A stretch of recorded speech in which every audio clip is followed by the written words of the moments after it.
There you go. Hey, Malcolm. How's it going today? Hot. It is hot, isn't it? Well, it's July. I know, understandably.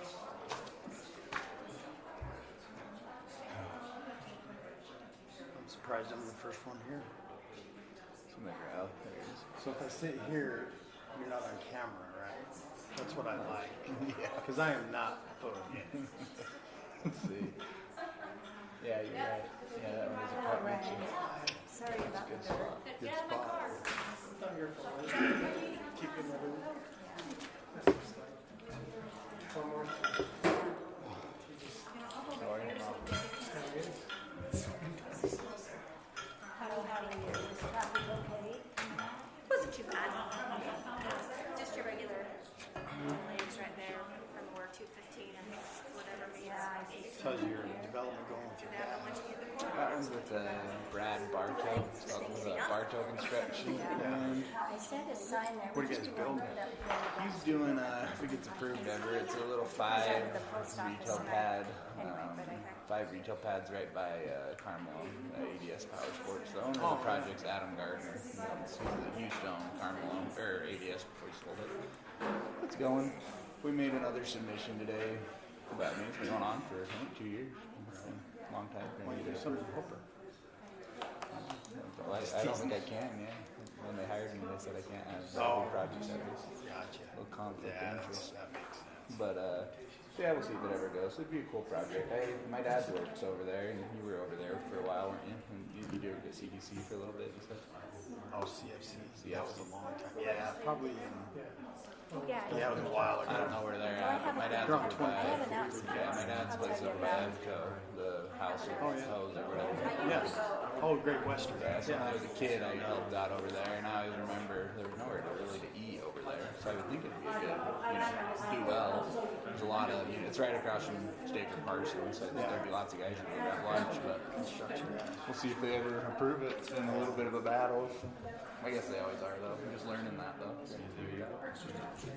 Well, let's go ahead and get started. We have quite a bit for our work meeting. I'm sure Debbie will be joining us here in just a minute. So we want to welcome you. It is July 17th to our City Council work meeting. Just a couple of announcements first. I know you probably are aware of these, but I thought I would just announce them. Anyway, everyone's received on the legislative dinner for August 8th. They would like you to RSVP by July 25th. And that's the one that's the steak dinner and then the bull ride afterwards. So if you have any questions as to Skeen, did all of you receive this in your Gmail? Okay.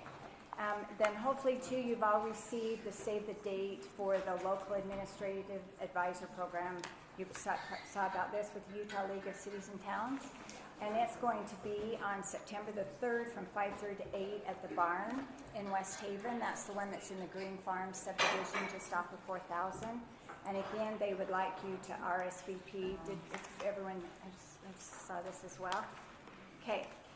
Another thing, and too, I'll remind Debbie when she comes as well, there is the Get Healthy Utah Summit, which is September 4th down in West Jordan from 8:30 to 4 o'clock. If we pre-register by August 1st, it's $40. After that, it's $45. I know last year Debbie went to this. Malcolm and I attended it as well, but I'll remember to tell Debbie that. So with that, and with Hooper Tomato Days, I wondered if you still want to do City Council meeting on the 4th.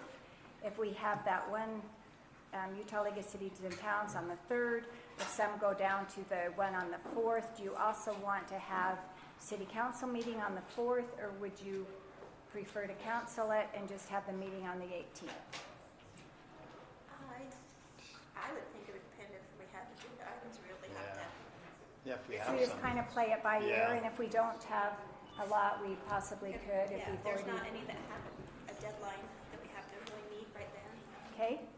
Okay, so that sounds good. Yep, we'll just watch agenda items and see what there is.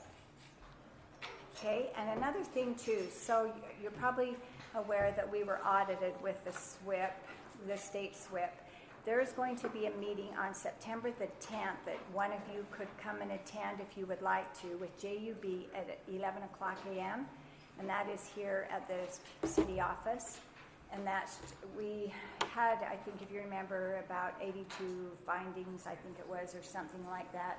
And there's a schedule of things. There's some ordinances we'll be bringing before you before then, but there's certain ordinances that we have to pass. There's going to be some additional things anyway. So if anybody's interested, just let me know on coming, because it'll probably be good. When is it? September the 10th, yeah, at 11 o'clock here. And it'd probably be maybe an hour and a half, but they'll have, you know, they're pretty organized, and they'll go through the things, because some things is our responsibility, and there was a few things on there that were ordinances that we had to pass. I remember one of them was as far as discharging, like if someone was draining their swimming pool, it can't go down into the storm drain. There was a few other specific ordinances that we will have to bring, and it would be good to have someone else there, because these have to be ready for them to submit by the beginning of October. So if we can have these, and probably by our September 17th or September 18th meeting, so we could be ready to have those ordinances, and so they would be ready, you know, for them to be able to. So if any of you, hello Debbie. Anyway, so if any of you could come to that would be good. It's just in the conference room. Okay, Debbie, I just mentioned to them, you probably already saw, but the Get Healthy Utah Summit is September the 4th. So, okay, just one other quick thing. So, you know, in the past, we have had those concrete tomatoes, and we've had quite a few people that have asked about them. We kind of held off not ordering any because gas prices went up. Erin is interested in getting some that we could take orders, we could sell them for Hooper Tomato Days. Surprisingly, even with the price of gas, they would probably, before we charged $300 for the large, they were $150 for the small. We pretty much only charged what our expense was. You know, we made sure we covered all our costs, but we really didn't charge more than that, even with the price of gas. Because when they ship them, we can fit 24 small and 20 large on one truck. We're figuring that'd be maybe $325 for the large and $175 for the small, maybe just an increase of $25. With that, though, when we buy them, we have to pay for the truck. So the cost of the truck is $9,200. That includes all of the tomatoes, all of the gas to ship them, and then as we sell them, then they would end up, so it's kind of pass-through money. You know, it wouldn't necessarily have to be a budget item, because we will buy them, sell them, and then we get the money back. But Cami said, you know, to ask you what you think, because it would be money that we would have to spend up front to buy them in order to be able to get the money back. And it takes about, they figured 3 weeks, and so Erin said if you want to and want to have them for Tomato Days, to ask what you think, that she would try to get them ordered, because they can only make a large one a day, so it takes them a little bit of time. Same company as before. Same company. So I'll just tell you, I'm disappointed in the quality of them.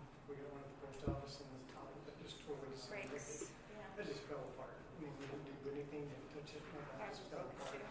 So the quality is not very good, in my opinion. I'm wondering, and I don't know, like, Debbie, you always cover yours in the winter, and I think yours survives a little better.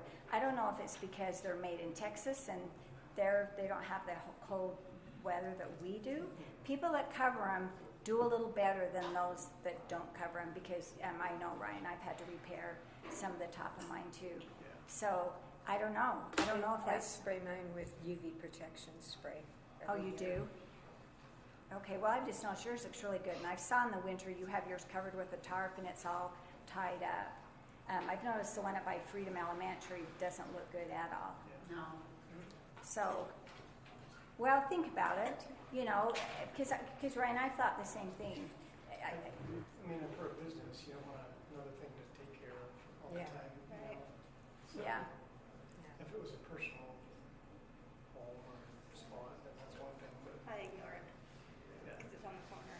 how many did you say come in a truckload? When I go out Well, for the week, so you can fit one large on a Pallet. pallet or 4 small. So she thought if she did 24 small, so 6 pallets, so you can fit 16 pallets in a truck.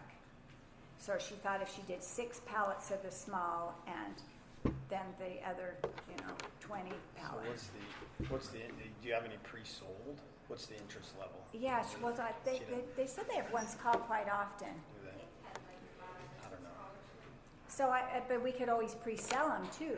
And then once we get a whole truck, someone else had mentioned, and I did too, that they wondered if we could make them and have them be hollow so you could fill them full of sand so they would be more lightweight, that would be made out of more of a, I don't know, bonded plastic type. I wonder if, I hate to rush things. I wonder if there's someone local that could do something like that. Yeah. And maybe do a little bit of research and pre-order, and then maybe shoot for, I don't know, first of the year or something. I don't think we're in any Those hurry resin animals. to have to do Sure, them. yeah. Maybe make some mold and Because he you can, has all that stuff in his then the trucking, because $9,000 for trucking, that's, Oh no, the total. The the total total. for all of the tomatoes and Oh. I figured Okay. if they cost us like the $325 and the $175, that was the total Okay, price. gotcha. Yes, no, that wasn't for the trucking. Well, let's do a little research into it. It would be nice to be able to move them because the large ones weigh about 900 pounds and I think the small ones are about 300 pounds. That if you really could get them that were plastic that you filled with dirt, you could even move them more easier. So, okay, just something. Okay, so that's everything I have. So let's just start then with a few things we wanted to talk about. One thing was on agenda items that we had. I don't know if anybody had a discussion on agenda items. This goes along with it with the council assignments. I know, Ryan, I don't know if you've had a chance to go to the bank yet. Tomorrow. Okay. So Ryan's lined up to be a signer on the checks. So and as soon as he does that, then we just have to let the accountant know or Morgan know when he does that. I believe that Morgan is also sending you out the check registers. Mm-hmm. So that's one thing that we've been getting. Another thing too, that a question had came up, so I just wanted to run past you. We have a couple of job openings right now. We put in our budget for the other other person to work in the sewer, and then we still have another public works. Any given time, if any of you would like to come in when they do the interviews, you're welcome to. Usually it's whoever, I usually don't go in. If it's public works, last time they had an interview and it was Jared Cody, because it was going to be somebody with Rhodes and Morgan, but you're welcome to. If you would like to know when we're doing any job interviews, you're welcome to come in to them. And I imagine when they interview the sewer, it'll probably be Jared, Darren, and probably Morgan. So, yeah. I was wondering on those check registers, where we just get the list of checks and stuff, could we just get bank statements? Sure. I think that would just be easier. Like we get every month from our checking accounts, where it shows what's deposited, what's taken out. I think that would just be an easier I think it's thing just to a get. report she runs off of Cassell is what that one is. So you would Yeah. sooner, you don't want the check register then? Well, that would come in with the bank statement because it would have what checks were going out and what checks were coming in. And I think a bank statement is just, I don't know, a bank statement's just kind of simple. What do you think, Ryan, since you're the check guy? I like to check register myself because it shows every single penny we're spending. Yeah. And where? And where. Yeah. I could even, my intention is to create just a 3-minute presentation every council meeting, kind of like the fire department does. And just, what we do is we just say we're 30% through the year, this is where our budget should be, this is what we've spent, this is what our income is, are we in line with year-to-date expenses and incomes? I just want to present that to everybody. That sounds great. At least once a month, Yeah. because that's what we meet with the fire department once a month. And then we have a treasurer that presents that report to us. It's very clear where we're at, where we're going, what we're spending. Yeah, I kind of like that a little bit better than just the list of checks kind of thing. Anyway, Okay. I'll get something put together. Okay. Yeah, that sounds good. Okay. So we'll just plan on you just let us know. If you want to do it every time, at the beginning of just once a month, or, Once a month. okay, I'll let you know first or second. But if I Okay. want more, I'll just do it on one. okay, that sounds good. Does anybody else have anything to report on their city council assignments? Anything? I didn't know, Debbie, if you were planning to go to the Get Healthy Utah Summit. It looked like it was only one day this year. If you pre-register by August 1st, it's only $40, but the conference itself is September the 4th. Okay, I had to look at those dates, so I'll do that. Yeah, and then let us know if you Okay. want to register. Then Okay. Morgan can get you. I know last year we went down. I think it was you, myself, and Malcolm. We Yeah. went down. I was thinking it was maybe 2 days last year. Was it? Maybe it's only one. It was 2 days. But it looks like only one day Okay. this year. Yeah. I have one, Dave Harris. He's cleaned up that trailer really nice, and he's got another gentleman redoing the shelves. However, I think if we can find a place to put it inside over at the tower property, I know the public works, so maybe someone's gonna have to reach out to Jared. I haven't, I've forgotten, but if there's an opportunity for us to just park that inside, that would keep, preserved, because it's red and it's gonna fade in the sun. And, Sure. so he's requesting something indoors, and I think there's room there. We I could bet in the shuffle. garage. Yeah, the Wouldn't garage. it be? I don't know what's in there per se don't that they're either. storing, but we could ask. Okay. Okay. I bet there would. I And should it- have called Jared, but I forgot. But it just Yeah, was no, reminded. that's okay. Okay, we'll ask. I can't imagine there wouldn't be a place to park it. I'm not sure even, like I say, what's parked in there, but I would think we could. Okay. And did you say, is he planning on having that at Tomato Days? Yes. That will be good. Yeah.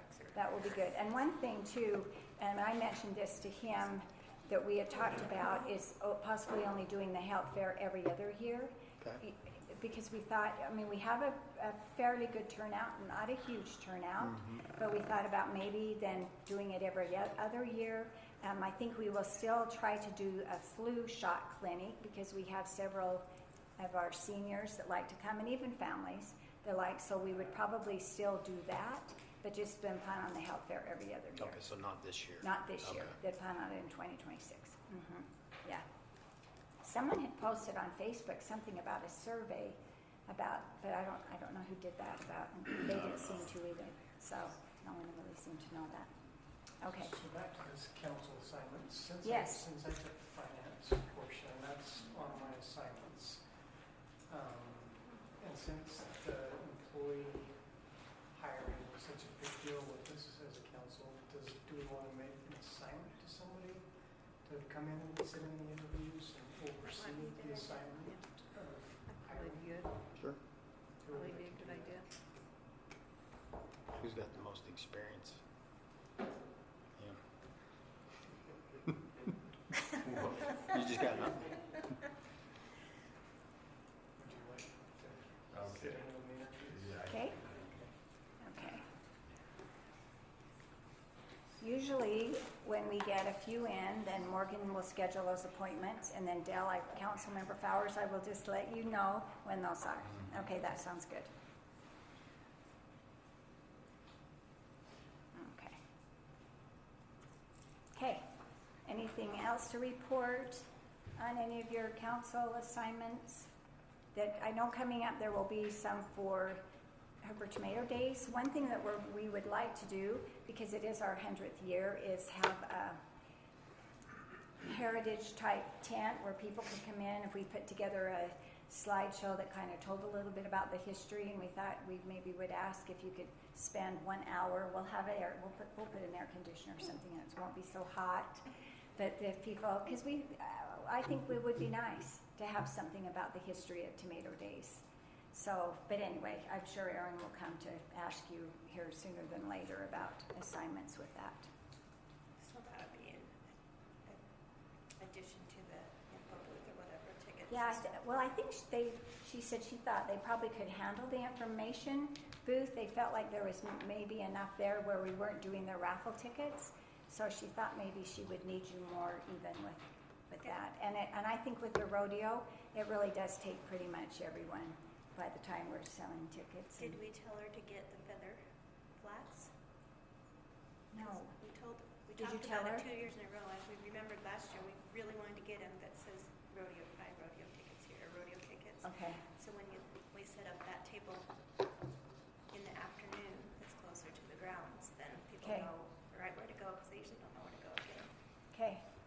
Yep, that's a good idea. One thing that we have with Bank of Utah, we're actually going to have, instead of having to do like the square, there's actually going to be a credit card machine that'll make it a little bit faster. And we're going to try to have it set up. Anytime you go to any school events, you can buy your tickets ahead of time. We're going to try to do that and sell as many tickets to the rodeo that we can ahead of time to try to make things a little bit easier. So, but I will tell it Like a to show. QR code or? Okay. Yeah, because they do that every event you go to now, that you can buy them ahead of time with the QR. Or even if they just do it that night when you get there, then we could have it one that said, pre-sale, or if you already have your receipt, or cash, or credit card. Okay. Yeah, we'll have a lot of. Okay, anything else on council assignments you can think of? I know, Ryan, you said the fire department will be coming, but you'll let us know when they want to be on the agenda Yep, I'll be in August. End of in August? Okay, I'll let you know. okay, yeah. Anybody else have? I just drive by on lunch days to see if there's cars here. Looks like it's going. I don't usually come in because it's in between classes, but it's like, Yeah. it's going. Okay, looks like it's going good. Yeah. So, Okay. Okay, another thing we wanted to talk about then in our work meeting is the RFP. So as you're aware, Brandon now is a court commissioner, and Reed has pretty much retired and really doesn't want to come to meetings anymore. And so everybody should have received this in the packet. I went through, I know before some didn't like the wording that said serves at the will of the mayor. I took that out. There was something I added in. This was just a template from the state, but then I ended up taking out that one sentence. I added in about everyone that can have authority to legal expenses. That's on the 3rd page.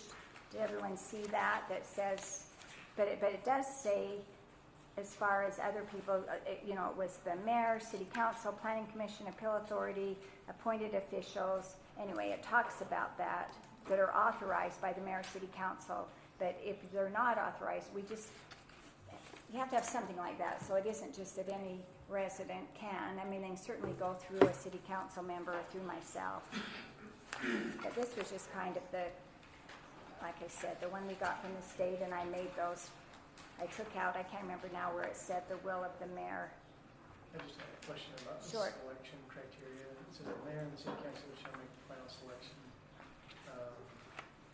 based on the written proposals. So, like, we'll pick from, let's say we get 10 proposals. How do we start weeding those out? You know what I mean? Like, what process are we going to use to choose? I think we probably lean on Reed a little bit for some Yeah. recommendations. But I know you're right.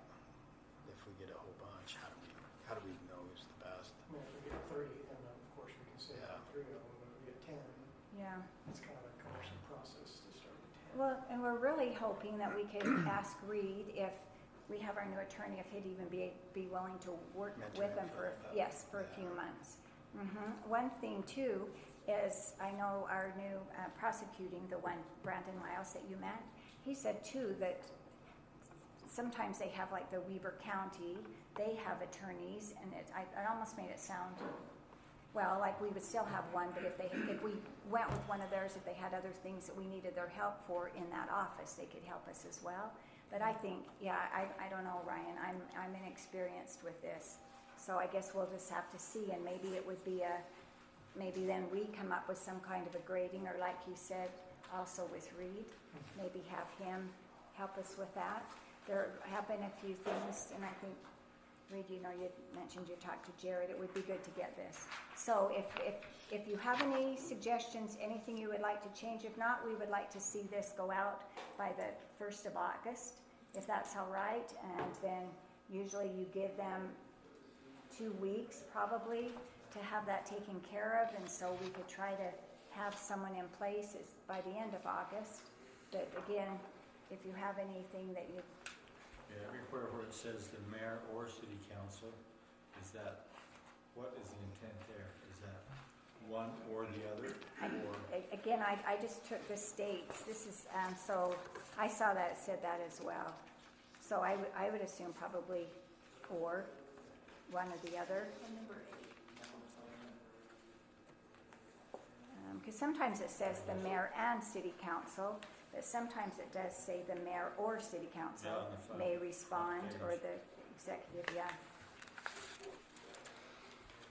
We just say and instead of. Would you sooner have that, the mayor and city council may request? On which one? Well, right on the front. Just So it on the has front both, page.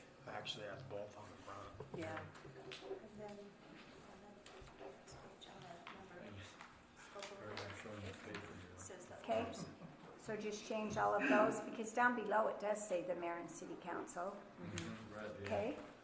And then the next page, did you say there was another one that said Well, that? just on the scope of work, those, it was saying the or, mayor or city council. On the background, it's got mayor and city Like number council. 8, number 9. Oh, yes, okay. Where does this get posted? Or how does it get posted? Yeah, when I asked that before, Madison, I guess there's certain websites they put them to, so we, Indeed. yeah, Really? Yep. yeah, I don't know. LinkedIn or whatever that one. But we can, before I reached out to Madison, our AG was the one that said, so I think we could ask her where we post these to. So, Nothing else. well, if you see anything else, then let me know, but like I say, if not, then we're going to try to do this by the 1st and give them probably 2 weeks, and then, like I said, as requested by city council, we'll have to fill in that date because they'll be invited to present their proposal, answer questions, and anyway, you'll see it's just a template with blanks that we'll fill in when we. Anything else, right on, you see anything like that? Okay. Okay, if nothing else on that then, fee schedule. So there's quite a bit to go over here, fee schedule, and this is, we'll discuss this. We have about a half an hour's time to go through this. And then hopefully by next meeting, you can give your input. I know that you've received this before, haven't you? Morgan said she sent out the fee schedule to you before. Yeah, I don't have it in front of me yet, she did. Do you know what? What if we just hurry and maybe I could send Jamie to go make some copies, and then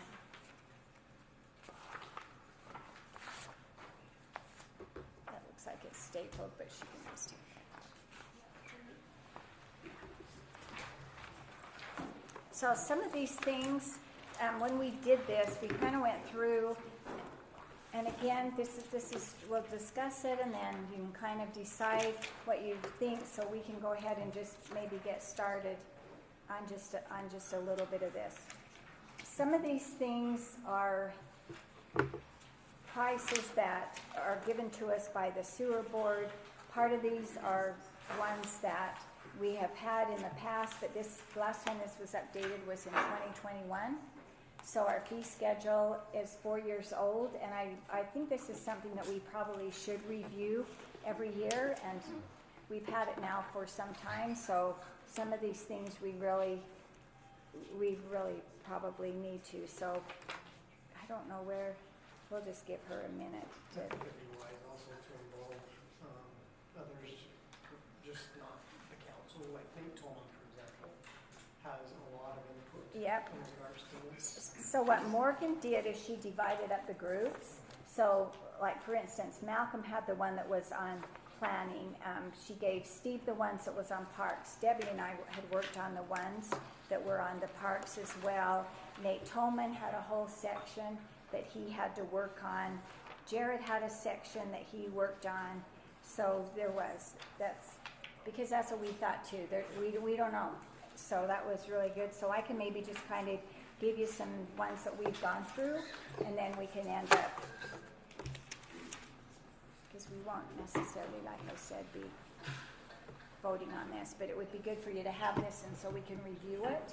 And so then even by the next meeting, if you have any changes, and some of them really do but I think this was a question that had came up before is, are we charging enough for our engineering fees in our fee schedule that it's ended up covering what our engineering fees were? And today when I was asking Jared on some of them, he said he wasn't 100% sure if all of these always get charged. And so that's our responsibility. The staff will make sure that we end up always charging them. Because if not, then we're not probably getting everything that we should. So we'll wait just a minute. She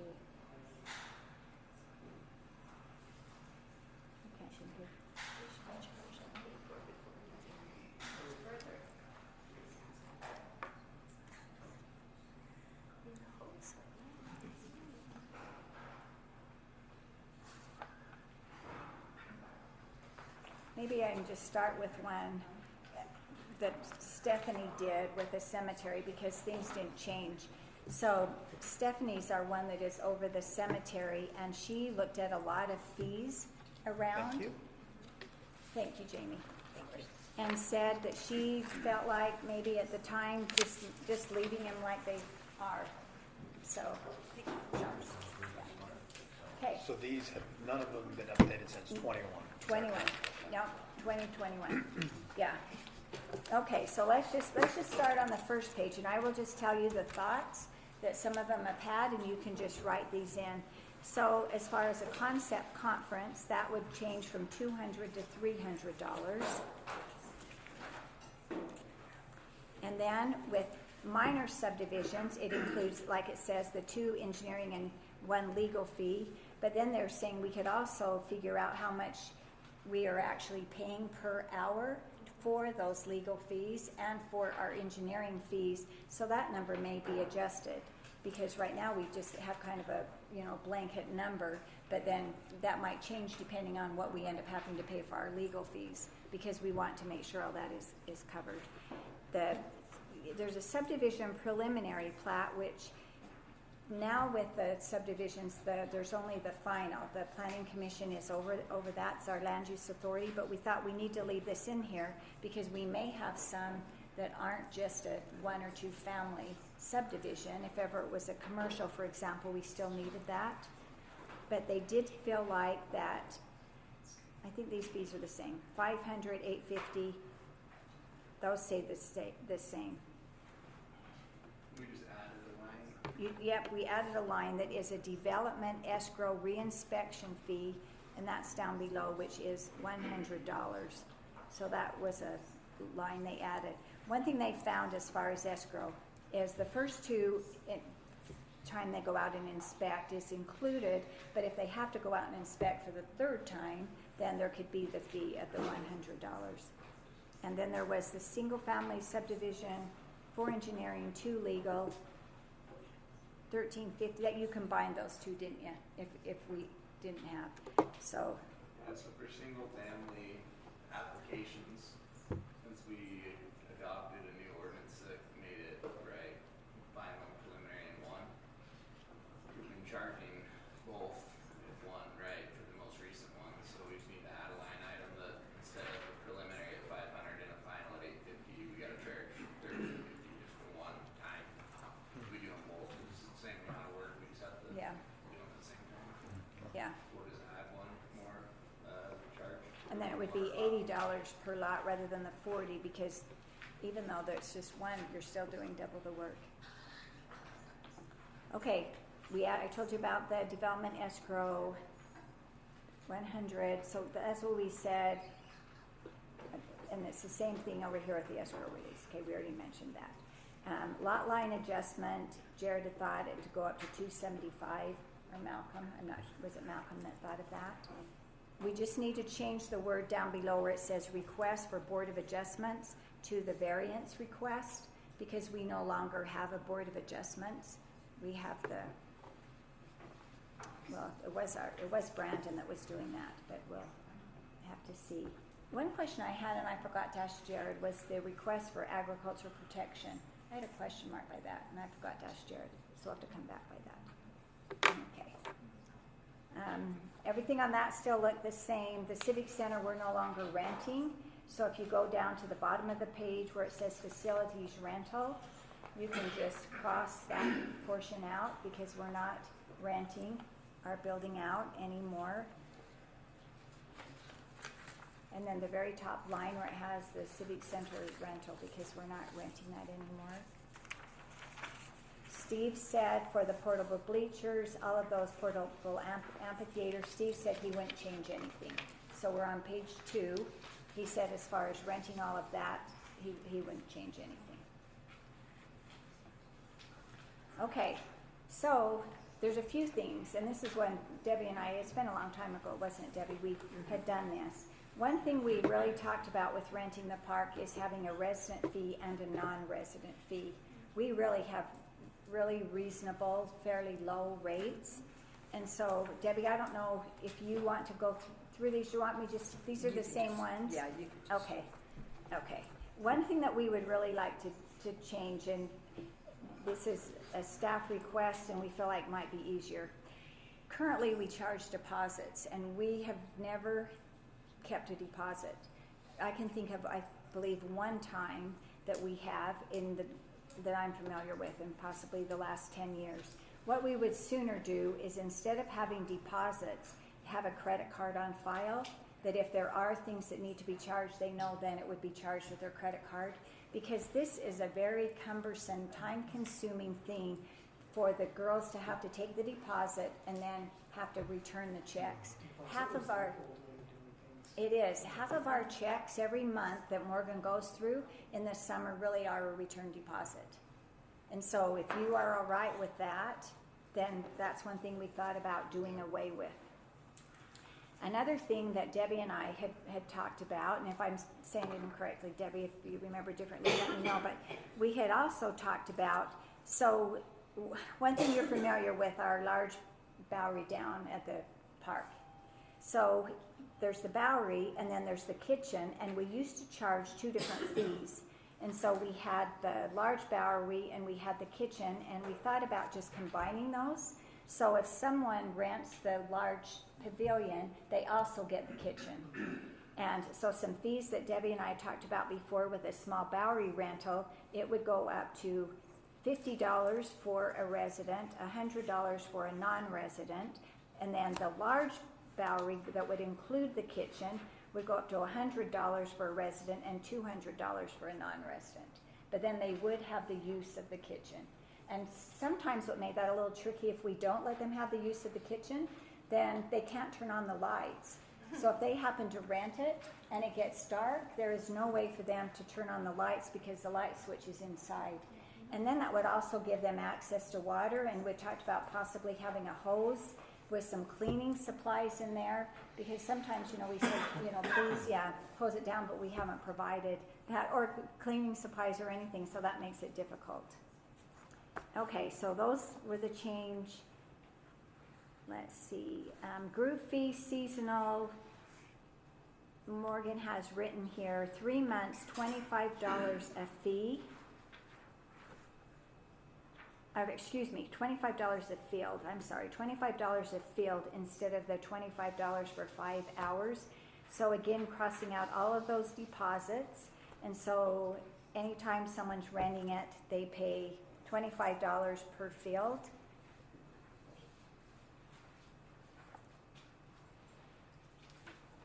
And then Wildwood Park, there are no reservations. There's only reservations at the old Hooper Park and this Hooper Park. And if they want the entire park, it would be $750 for the day for the entire park, and $1,500 non-resident for the entire park. Either one, or just that? Well, I don't know. She didn't Because that specify. would include the Bowery down there, and that's just separate down there, so it could be the same for either part. Yeah, probably. Do you think? I think if it was the entire park, they would get the pavilion. I mean, they would get everything, the entire park. Or if it was here, they would get the entire park. So do we have a listing for this park on this paper? No, we never have. It just says, just the Northeast Ball Field, North Park. The ones that say North Park is this park. Okay. Yeah. So I think probably we would, it would just be the same, $750 or $1,500 for either park, the North Park.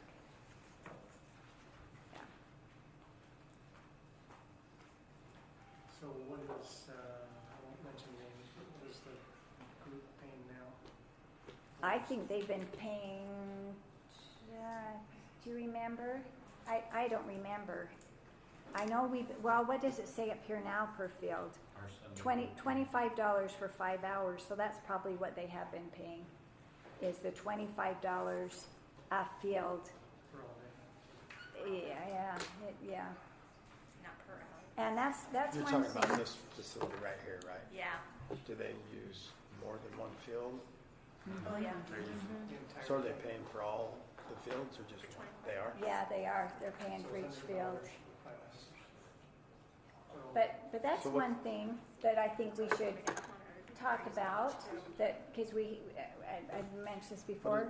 Oh, go ahead. What does it cost for our public works to like go clean up after them, empty the garbage cans, clean up? I'd be interested in how much time they spend, and if it's more than $100. I mean, because really you get maybe 2 hours to clean. I don't know. That's a question Well, to ask. and we're dumping the garbage cans. There's at least 15 garbage cans. Really? Your scatter Filled up. trucks. So those are a They fee. put them all in line to dump them on Friday. Okay. And so how much is that by itself? Yeah. And they're full by the time Sunday rolls $10 around. a can. So we can certainly have that be more, and that's one thing we talked about too, that we might want to. We can't vote on that certainly in this meeting, but even saying we aren't going to allow team sports, we're not going to rent out the parks for team sports on Sundays. It's really hard to close a park physically to be able to close it, but we can if you decide to not rent them out. But like I say, that's something we'd have to have on the agenda. and I don't have so a problem using the facility just as long as they pay for what they use. Then Well, I'm Yeah. okay. especially we're going $100 now, and we're proposing $1,500 Yeah. for all day per park. That's quite an increase. Yeah. That's a huge increase. I don't even know if they would do it for that much. And then they would also have the pavilion, because sometimes here we still rent out the pavilion on Sundays, but then there's a problem with the parking. That's the As part I have well. a problem with, is a resident should have first say with the pavilion. That's probably Well- the second most wanted day to rent something like that, and it's all booked all summer long. And- You and- know? Maybe we could go ahead and still just rent out the fields on Sunday and the pavilion be separate, not Well, rent no out. parking though. You Well, park yeah, up and that's down the true. street or The on parking's corner, gone. down the Well, subdivisions. And it's difficult too to have a non-resident, I mean, we can, and we probably should, but then sometimes you still have like there could be one resident that's coming and renting, so Yeah. that makes it a little bit Well, tricky we thought too. about maybe having reservations be available for residents sooner than Yeah. non-residents. That's a good thought too. Residents could have first say in renting things. So you guys can't come this day. So if somebody rented the pavilion on Sunday, would you still rent the entire park to somebody else? Just doesn't have the fields. No, we couldn't rent the whole park No. if someone has the No, because the pavilion. pavilion would be Yeah. Right. rented, so they could just rent fields. So you gotta establish a timeline, how soon in advance can somebody rent? Yeah, we'd have to do a thing like we'd open it up, like some cities open it up at, January like, 1st or yeah, something. January or March or Mhm. something like that. For the And they residents. open up the reservations, and the citizens are made aware of that. And then they can go ahead and plan their summer and make their reservations and do things like that. And we could look at something like that. The one thing with the ramp grant that we received, we're going to have a little bit extra parking. There's between where the shop is and where the pickleball, we're going to expand, so there'll be, but that doesn't entail a lot of extra parking. We have this down here on the dirt, which we reminded them to do not park on the grass. That's Rotomill down there, and they're waiting to move that Rotomill here to the shop, but once it's done, that would give a little more parking. But you're right, Ryan, the parking is really difficult. What about the restrooms? Are they open? The restrooms are open. I think they're on a timer. I think they close at 10 o'clock. I think they're open from possibly 8 in the morning. I'm not 100% certain of that, but I think it's somewhere from 8 until 10. I guess my whole intention is just trying to make it available for residents Yeah. when they want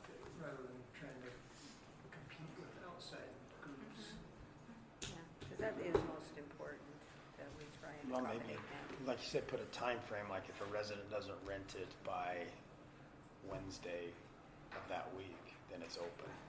Fair game for anybody else. I don't know, because then if someone wants to use it and it's not rented, you know, so how do you monitor that? But I'm sure this group hasn't rented months and months in advance, right? I mean, Do that- they? When you they probably- come in, I think it's like maybe a 6-week schedule. I don't remember that Yeah, for sure, yeah, but I that's think they, probably a problem, I think. I would, yeah. I But- don't know. but we have several groups that do that So we have come, Little League you know, in the football, fall. right? So Mhm. they've blocked out for the Mhm. fall. And I believe there was lacrosse last fall Lacrosse. that used it as well. Which is that, I like that, you know, because, you know, our citizens are using it, yeah. Well, maybe give this some thought, you know, and then, because we'll have this on the agenda again next meeting. So let's keep going then. So Jared's part was next, so I'm still on page 2. So I'll just read you the numbers because this is what he did to me. So I'm starting with the single, when it says stop yield, yeah, down at the bottom where the public works. So these are the dollars he came up with: $80, $160, $240, $40, $30, and $80. And he said also if someone wanted a specialty sign, that it would be the invoice cost plus 20% overhead, because they'd have to not only buy the sign, but they'd have to go put that in. And sometimes there are specialty signs, for instance, maybe, I don't know, deaf child at play or something. Okay, next page, we're probably not going to get through all this, are we? Okay, the next part I think I started mentioning was on the cemetery. Stephanie called around to a lot of ones, and she felt like our fees were still fine with the cemetery, if someone has any suggestions on that. But she did call around to quite a few and said she felt like we were okay. So then we talked about that legacy fund. Yes, I like Is that. Is that, no, that's not in here, is it? it's not, and it So was like what does that look like? What's the cost of Mhm. that? Well, so I think we'd have probably Cami come up with some numbers, but it's almost a perpetual care fund, because as she mentioned, once we sell all of our plots, Yeah. we're still going to have cemetery costs, but then where do we come up with that money? And it wouldn't be on ones that are already buried there, but it would be on new ones that we sold. So I'll have Stephanie maybe call and see what they are in other cities, because I know there are. I know some of the other cemeteries do that. Okay, so the next one down then, again, this was Jared. These are the load, it's starting the public works, and it has a loader backhoe.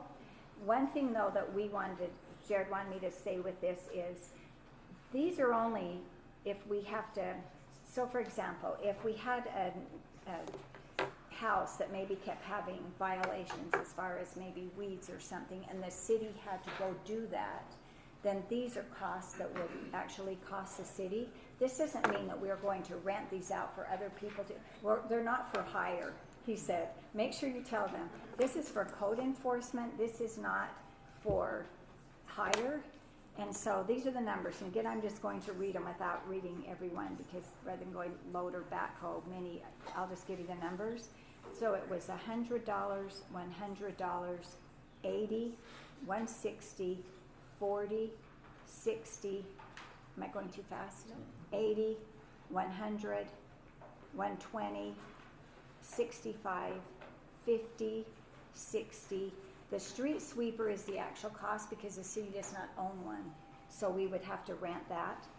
Then going on, then the water truck, 100, 90, 80, 20, and then professional charges again, actual costs, and then 55 and 35. So have we ever billed somebody for this section? Probably not. Code enforcement. I've never- Probably not. One time we've done this. That's one thing that too we need to be better with. Just like he mentioned about, are we actually collecting those re-inspection fees? We probably aren't. So we are probably leaving a lot of money on the table that we should have been collecting, and we haven't been. Okay, so going back down then, which is still Public Works.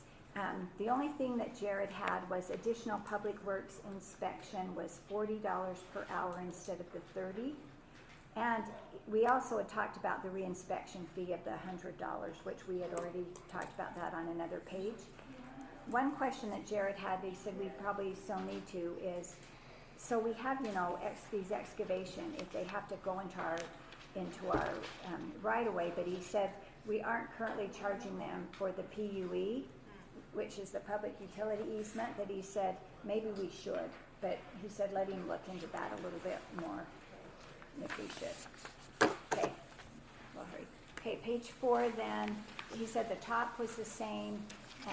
When it goes to public works and possible required surface treatments, he said we need to add in here where it says slurry seal, he said to add in there HA5 or AP4. And he said then that should be $3 instead of the $2 a square foot. The next one was $5, $3, and on the HA5 then also put or AP4, and that was the $3. Crack seal, he said, was the same. Asphalt overlay is $4. And these are just what our current costs are. Morgan didn't give any changes on her zoning. The only thing that ended up changing down below on the utility billing, and Monica went through this section, was Taylor West Weber District has increased their shut-off, turn-off fee to $100 the first time, and if it's the second time in the calendar year, it's $200, and that's the only one that has changed.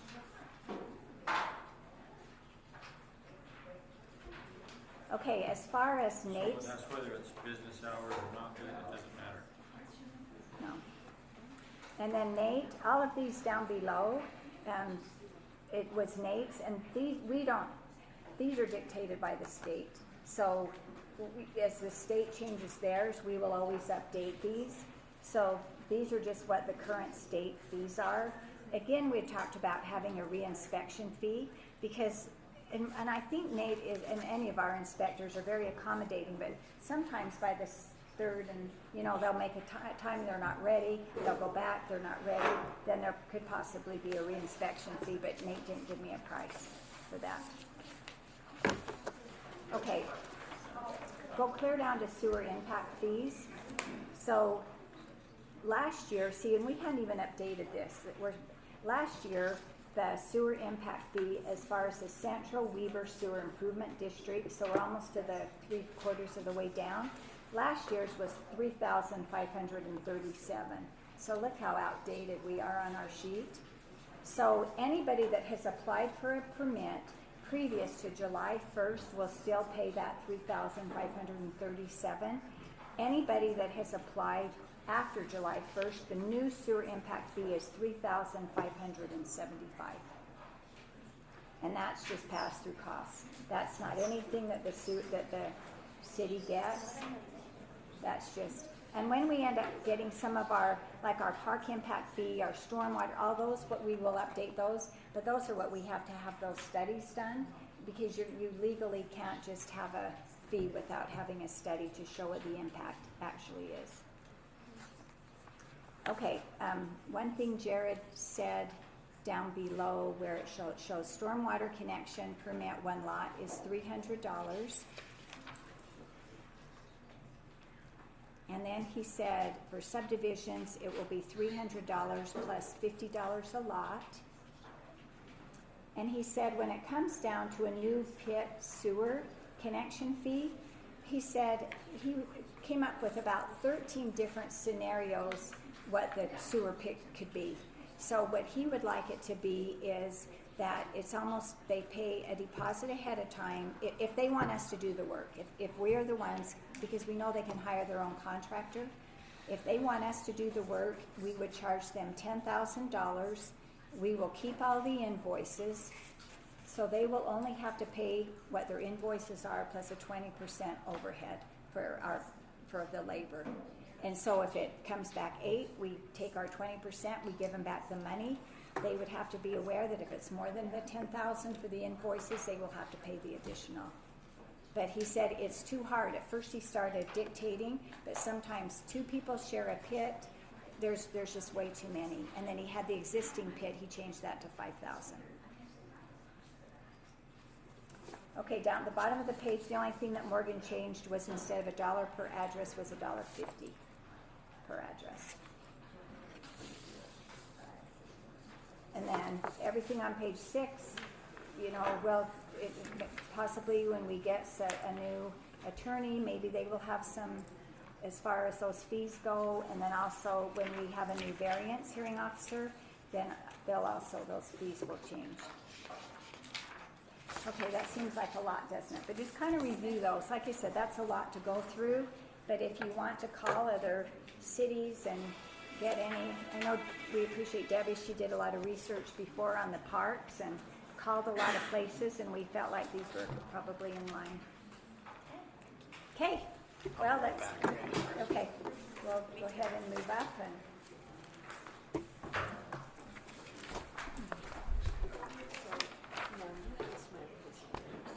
Yes, I did. I'm sharing my smiley face with you because I saw you didn't have yours on. I did. I should have left it on. So, and I'm always ready to share a slide. So I see James was working with my smiley face was on.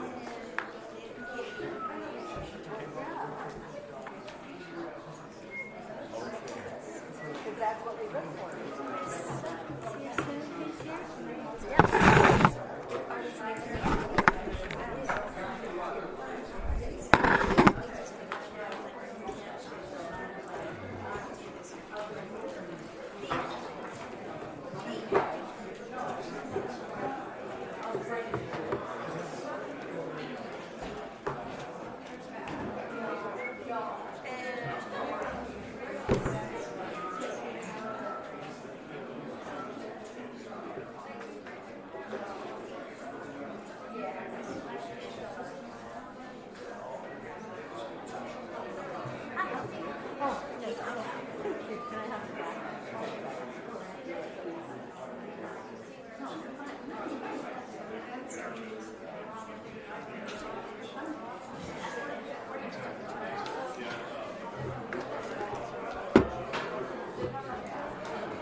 Recording in progress.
like to welcome everyone here. Today is Thursday, July 17th, Hooper City Council meeting.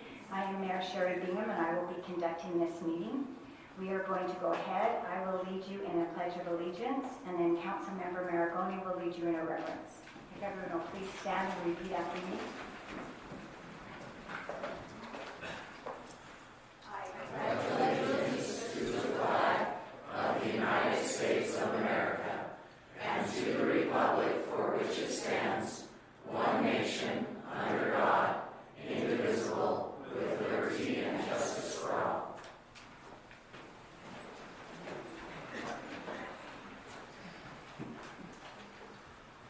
Our dear Father in heaven, we're grateful to gather together as a community and feel the love that we have here.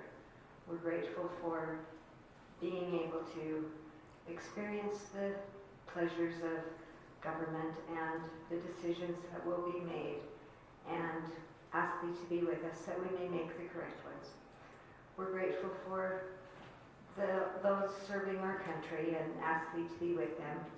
And we ask Thee to bless those that aren't here, that they may be able to find the answers that we are doing this evening, and that they may be able to reach out and have questions answered for them. We ask Thee to bless us that we may return home in safety, and that all may go well. And we say these things in the name of Jesus Christ. Amen. Thank you. We just have a few upcoming events that I wanted to announce. So as most of you are aware, this year is our 100th year celebration for Hooper Tomato Days. The first event we have is actually our Junior Queen Contest. And so that starts on August the 1st, and on August the 2nd, down at the Rodeo Arena at 9 o'clock a.m. will be when they do their horsemanship. And so we have just beautiful young women in Hooper, and so we invite you to come and be at that event with us. You probably saw out in the foyer when you came in, our Queen Contest is on August the 6th at 6:30 p.m. And again, that's down at the rodeo grounds. So we would like to invite all of you to come and join us with that as well. I received this announcement today. It is the Summer Western Roundup, which is a Western music and cowboy poetry. It's Thursday, August 14th at 2 o'clock p.m. to 4 o'clock at the Roy Hillside Senior Center. And I posted out, you'll see out on the front where you come in, there's a flyer that looks like this. If any of you are interested or would like more information, you can reach out to us, and we will give that to you as well. Also, one thing that was in the packet, if any of you noticed, this is from the Central Weber Sewer District, and they are planning on having a Truth in Taxation. That is going to be held on August 18th, 2025 at 6 o'clock p.m. in the Sewer Administrative Building, which is located on Pioneer Road. And again, this was in the packet. It gives you some little information about, we are one of the municipality entities that they collect our sewer. It says they treat their wastewater from 16 municipal entities, which collectively produce 32.93 million gallons per day in the calendar year of 2024. Anyway, it gives a little bit more on what that price increase would be if that truth in taxation goes through. So any of you that are interested, again, you can look in the packet because that information was in that packet as well. Okay, before we start with our public comments, I just wanted to explain a little bit because I know there's been quite a few questions, and you all received the notice on our utility rates going up. So I just wanted to explain a little bit why this has occurred, and I know people have said in back-to-back years. Last year, we were made aware that the city was actually going in the red about $500,000 a year because we had not had a utility increase for our sewer for about 12 years, even possibly longer than that. And we had not kept up with our garbage. And so last year, we had to do an increase to have us break even. Unfortunately, after we had done that, about 2 weeks later, I received a notice from Waste Management that our rates were going up. We didn't increase them at that time. This year, I called Waste Management ahead of time to make sure, and so I just wanted to tell you some of these, why they happened. So Central Weaver Sewer District, their rates went up 6%, and so we've started putting on your bill, and you've probably noticed what we pay to Central Weaver Sewer District, how much you pay to Hooper. Part of your Hooper is paying for a bond. We still owe almost $7 million to the state for our sewer system. So part of that is paying for that. There's a little bit that goes in for upkeep, so we have some money that we can pay for pumps because all of our pumps are getting old. Waste Management went up. We just received that letter, 5%, and that's what we had passed on to you. The tipping fee, we have to pay Weaver County to have them tip when we take our garbage. That went up 4.5%. I know some people have questioned about the storm drain. That went up $1, and some people have said, well, we don't even have a storm drain, but I just wanted to explain just real quickly. So when there is a new subdivision that is made, the developer is responsible for those infrastructure costs for those storm drains. But then the water still goes somewhere after that. Back in the days when I was younger, Hooper was full of drain ditches. And then you're aware of drain ditches, you're aware of sloughs. Well, we don't have as many drain ditches, but we still have sloughs. And so even if there's a new subdivision and then there's all the infrastructure, the water still goes somewhere when it leaves the subdivision. Underneath our roads, we have a lot of old pipes that a lot of them need to be replaced. In fact, we have about 13 projects right now that we're just waiting to see when the next one fails, and then we'll try to come up with money to replace that. So that's where that money goes. Even with this $1, and you figure we charge $1 more, that netted the city about $2,500, and we have one project currently on the books that's $800,000, so that $2,500 doesn't quite make it. So that's the reasoning. You may see this happen. It's not a surprising thing for utilities to go up, and these are pass-through costs. It isn't something that the city has the money to just eat those costs. So when they raise those fees end up being raised to the residents. And if you have any questions on that, you can always feel free to call me. I'm happy to answer any questions on that. Okay, the next thing then on our agenda is public comments. So if you would like to come up and make a public comment, you have 3 minutes. If you would come up and state your name. Under advisement for our attorney, we are no longer going to allow people just to make negative, derogative things about individuals. If it's a city issue, you're more than happy to come up and make a comment. And again, 3 minutes, and Jamie will be here tonight, and she will be our timekeeper. So is there anyone that would like to make a public comment?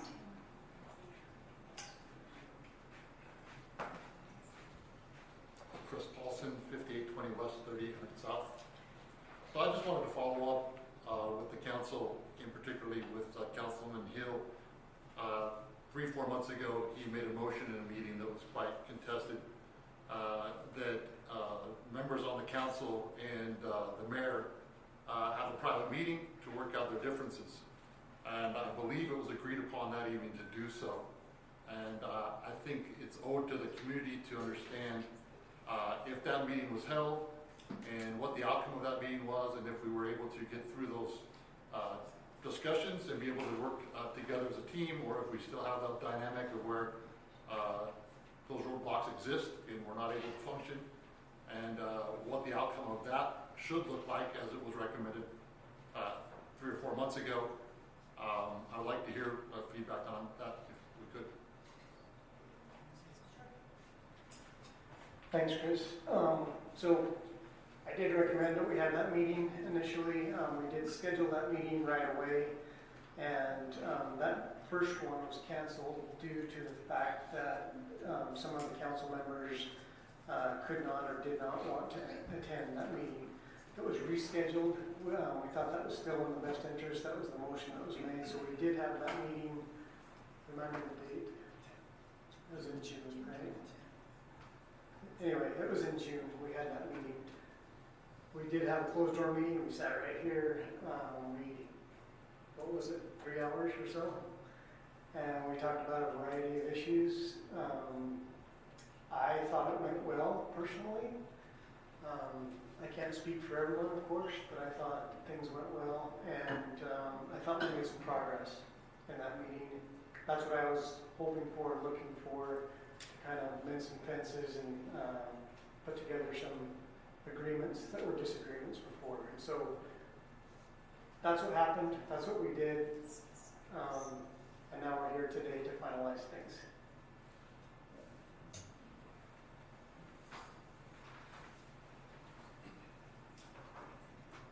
Travis Bates, I am a resident. I do want to revisit the increase we were just talking about, the resolution. My question or comment is more about procedure or procedural. I want to make sure that we don't run afoul of our own city ordinances. So that meeting, it was on a Tuesday evening. I was in attendance because we were going to talk about Terra Strata, which is kind of a hot topic. It was noticed as a work meeting as well, but we took a roll call vote, which runs afoul of our city ordinances. Under Chapter 1, Section 1, under meetings, that anytime there's an executive or work session, no official action shall be taken during any of these sessions. So I have no issue with the actual resolution or what's in it. Cost increase, I just don't know if we need to fix that in a future actual council meeting so that we don't run afoul of our own ordinances and pass resolutions at work meetings. So thank you. Okay, thank you. And at that meeting, we did ask our attorney, because it was noticed on the agenda as an item that was going to be motioned on, and he said we were all right to do it. So that was asked. Well, I know I'm not, Mike, I understand that, but that's still a foul of our city ordinances. So, and I get, because I was here, I heard Reed say that, and Yes. it might be worth revisiting. Okay, yes, we can certainly clarify that with the attorney, because we did ask him, and we had asked him ahead of time, and he said yes. So we will, thank you, we'll clarify that.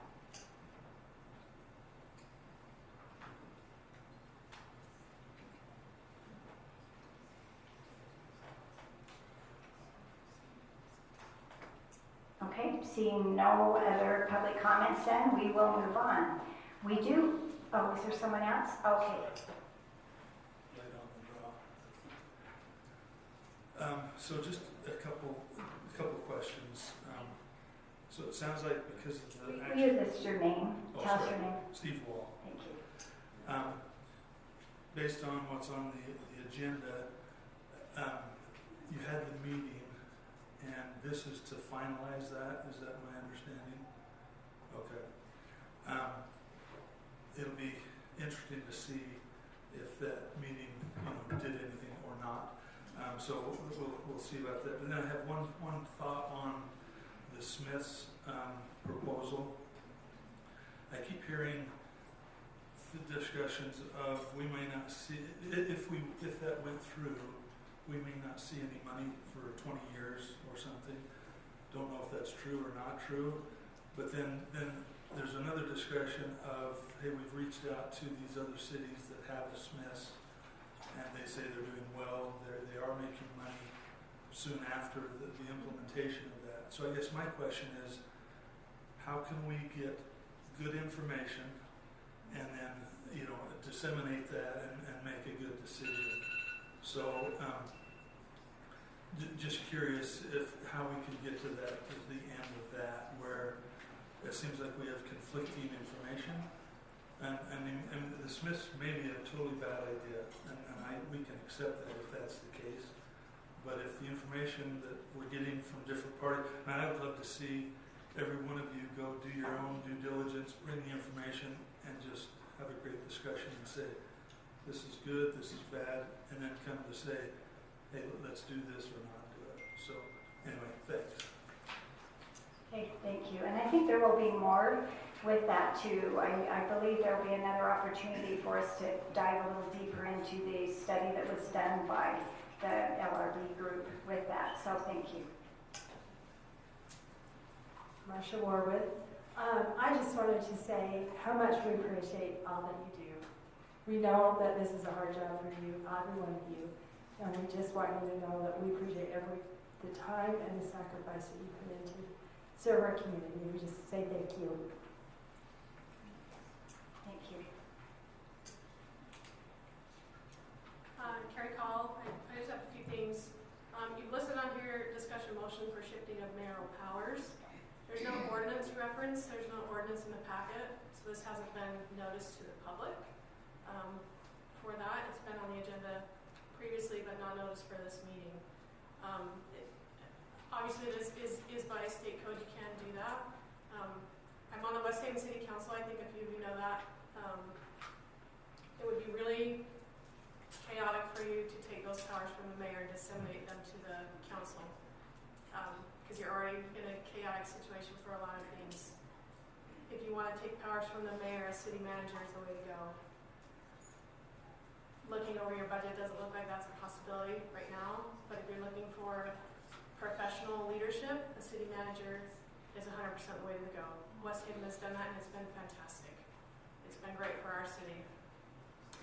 You're going over the budget and taking pieces of that or giving authority to certain council members over different departments, I think would be detrimental to the city at this point.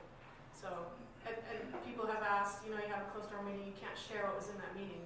That stays behind those doors, which is frustrating to the public, but you can, move forward from there, what you did accomplish there, and share with the public what you're going to do moving forward. So that is by state code, which is super frustrating. I know that. We've been in many closed door meetings from the public, and that's what moves the city forward when you have to talk about the character or competence of an individual, when you talk about sale of land, all of those things that can only be done in a closed door meeting. So you have some tough decisions. I've been there. I totally understand the way that you feel. And the public shows up to these meetings when the public doesn't normally show up, right, in these numbers. So I would really encourage you to stick with what you've got. It's a tough job to come onto the council. It's a tough job to become a mayor, because nobody's trained to do that, right? It takes some time to get into that.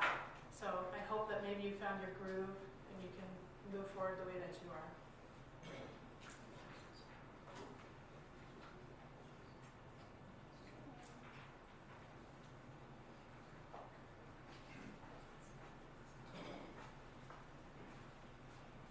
My name's Rick Wells. I'm in District 2 in Hooper, and I have more of a question than a comment. Well, I have a comment also.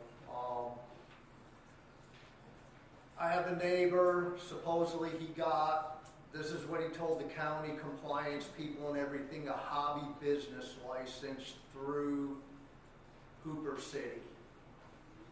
I've talked to 2 or 3 people. They said they've never heard of a hobby business license. They said it's just a straight business license.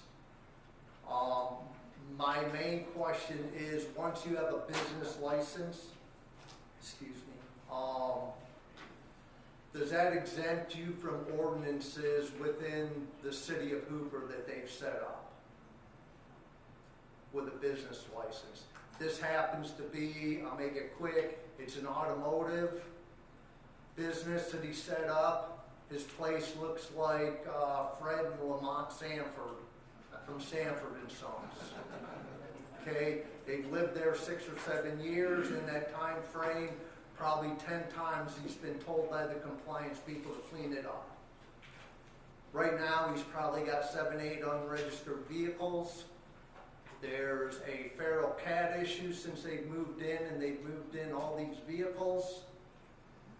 And I guess my main question is, since he has a business license now, is he exempt from the ordinances? No, having a business license does not make you exempt from the ordinances. Okay. So, and I don't know if you have filled out an ordinance complaint, you maybe already have.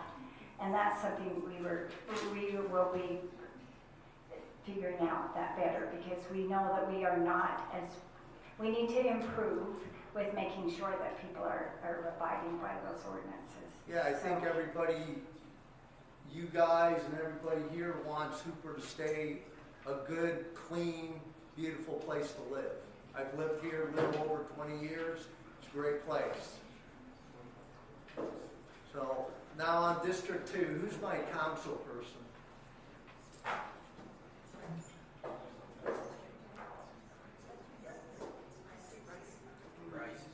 Bryce? We have time after this meeting. Sure. We can meet. I've got pictures and everything. I think I know what you're talking about. Okay, well, I appreciate it. Thank you for your time.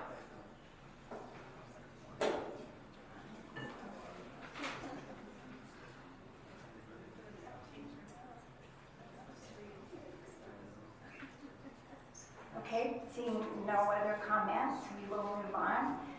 We actually have the approval of 3 sets of minutes, and Councilmember Hill suggested, and I think if everyone is fine with this, we will approve these minutes all at the same time. So I have a couple of things, if anybody else does as well. Some of them are just name spellings, and so we are going to correct. Those are a couple of things I noticed. And so if you haven't signed in, or sometimes we can't understand what you're saying your name, we maybe get these spelled wrong. So on the first one that was dated June 5th, I noticed it should be Marcia down at the bottom instead of Marshall. And Monte is spelled M-O-N-T-A-Y. Dixon. Okay. I don't think I saw, did anybody see anything else on those minutes? Okay. Anyone else? Okay. Let's move on to the next one then, which was the June 17. And again, at the top of the second page, Brandon Miles spells his name D-E-N instead of O-N. And I don't think I saw anything else. Does anyone else have any corrections on those minutes? Okay, let's go through my pages. And then the third set of minutes then is Tuesday, June 24th. And I didn't see any corrections. Did anyone else? Any corrections? Okay. Is there someone then that would like to make a motion to approve those 3 sets of minutes?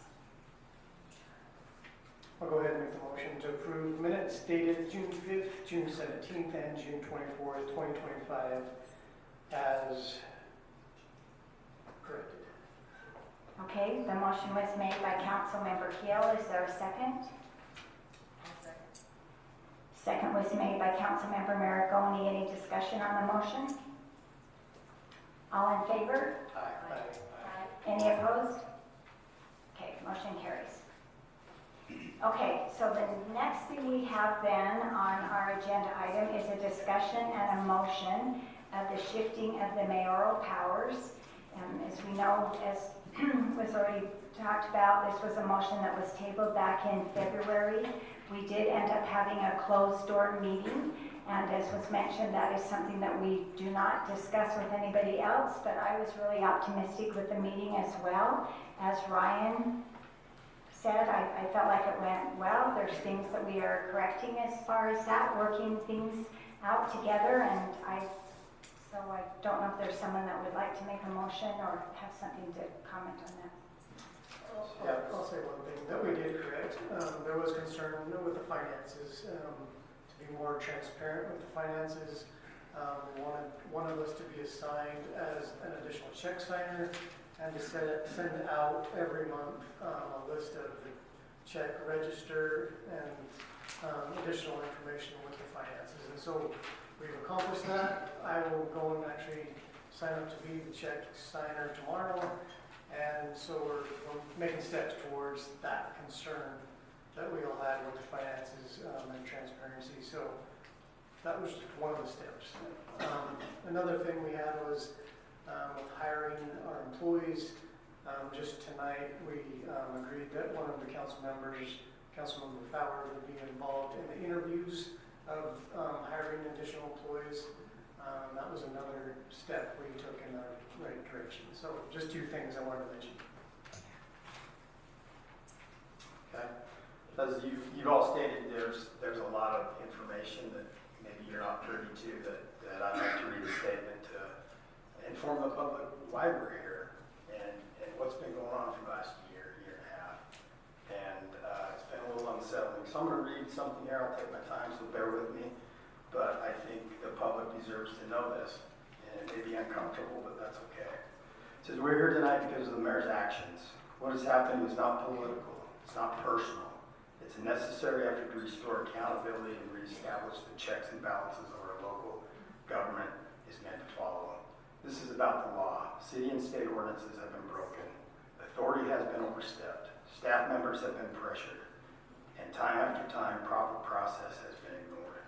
Let me be clear, we're not changing our form of government. We're utilizing the system of checks and balances, the very foundation laid by our nation's founders, to ensure that no single individual holds unchecked power. This is about restoring accountability, not disrupting structure. In a government of laws, not personalities, elected officials are bound to operate within the limits of their authority.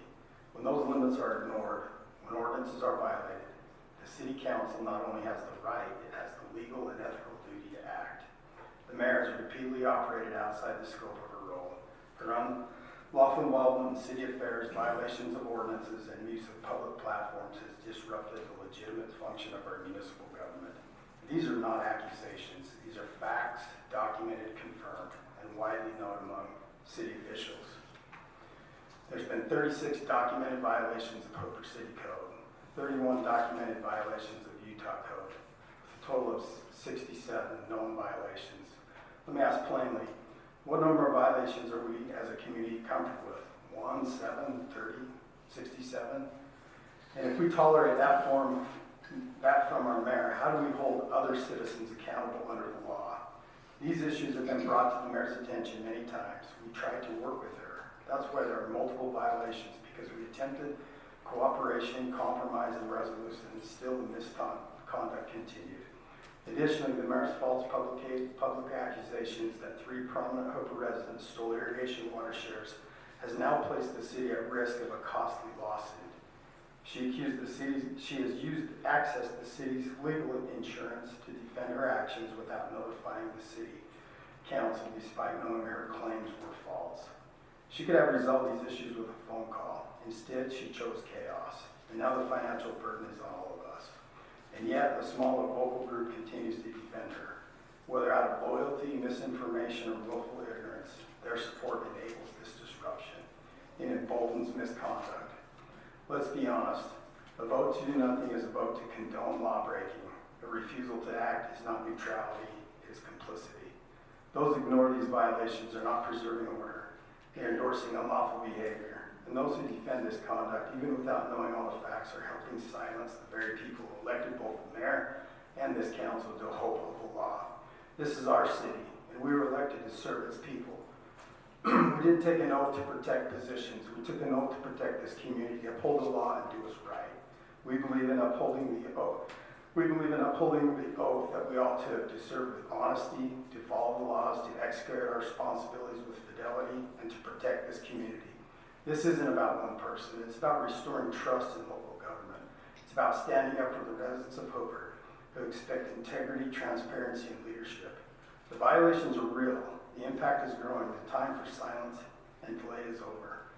The people deserve accountability. They deserve action, and they deserve it now. I move that, and there's some information out there that some private citizens have put together, and it's available, and so you can know everything. But if our citizens are okay with that, yeah, this is uncomfortable. Do I like doing this? No. I think this is a terrible position to be in. But it needs to be addressed. And I think we're willing to do that. We need to push the pause button. And redistribution of powers, it's not a permanent thing. It could be a temporary thing, but I believe we need to resolve these issues before we move on. And our city will go on just fine, with the city council running things. And in time, they can give her powers back.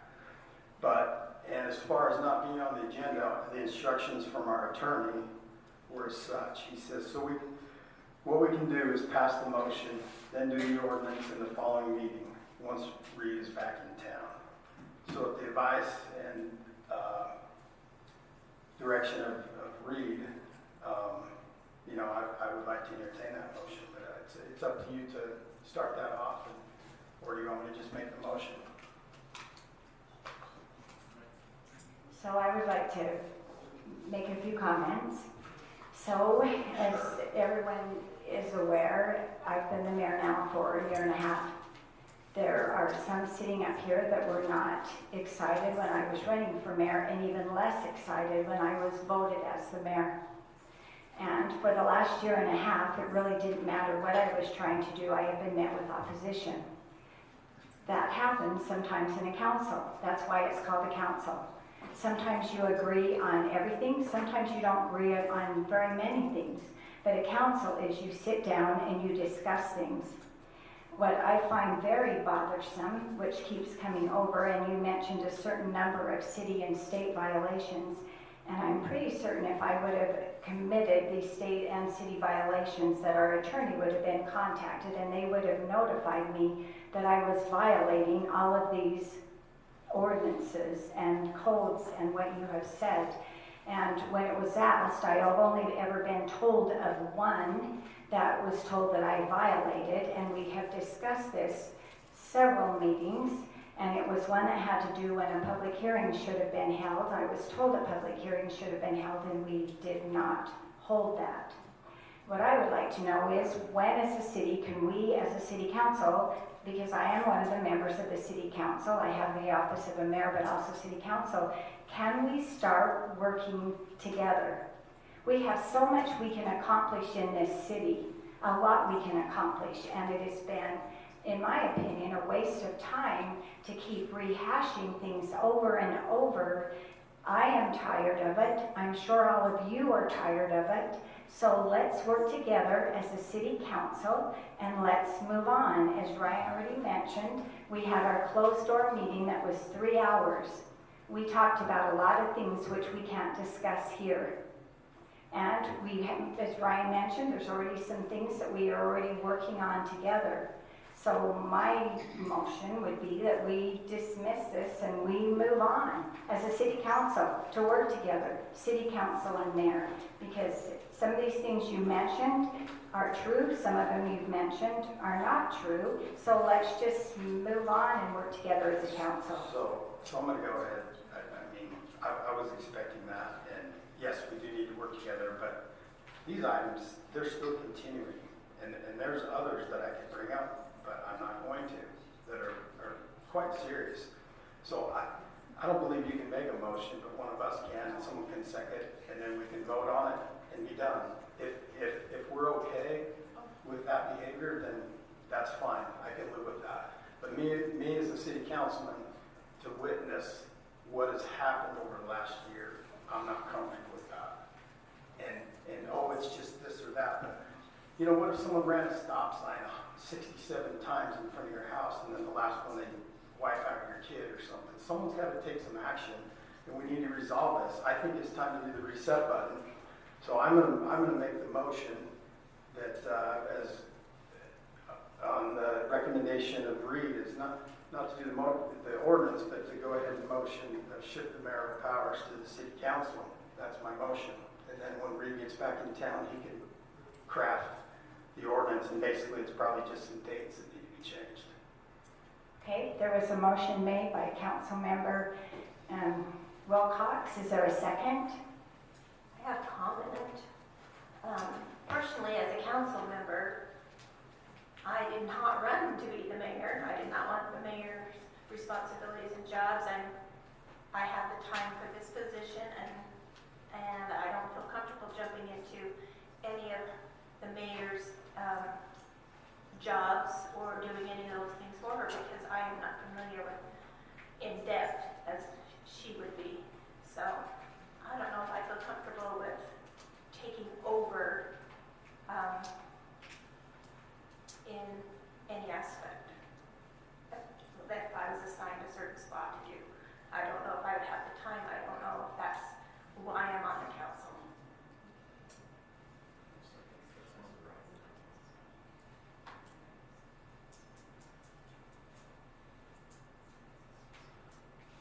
I feel that we all took an oath to make sure that things are done correctly. When I see things that haven't been done as they should be, it makes me take pause. It makes me question, why am I here? And do I have the strength to stand up and do what's right? And that's not always easy to do. And tonight I have to do that. And I second the motion. Okay, so a motion was seconded by Councilmember Maragoni. In order for this to carry, because they are taking away mayoral duties, it has to be by a unanimous vote, and we will do a roll call vote. Let's have a discussion on the motion. Okay? I guess my issue is we had to close our meeting because that was the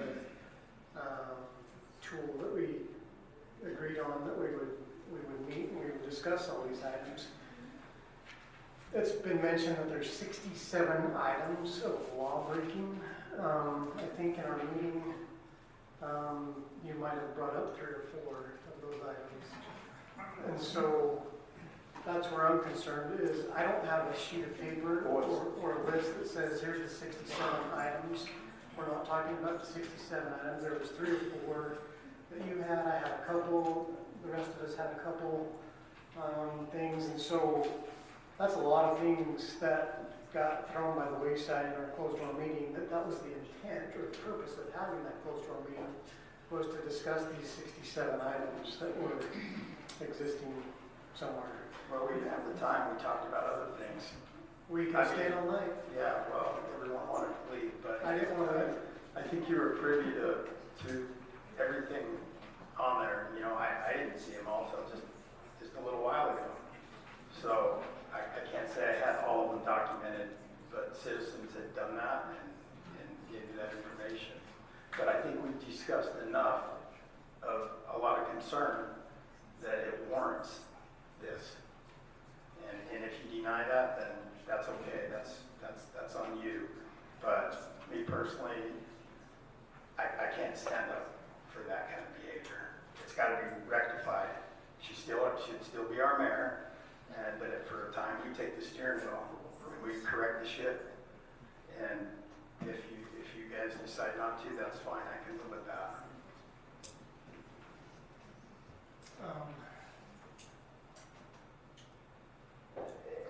Back when I tabled this motion, I made a comment that certain people couldn't work together, and that was the intent of meeting in a closed meeting. I was trying to figure out how to work together as adults in the city council and mayor, and I think the people elected us to do a job.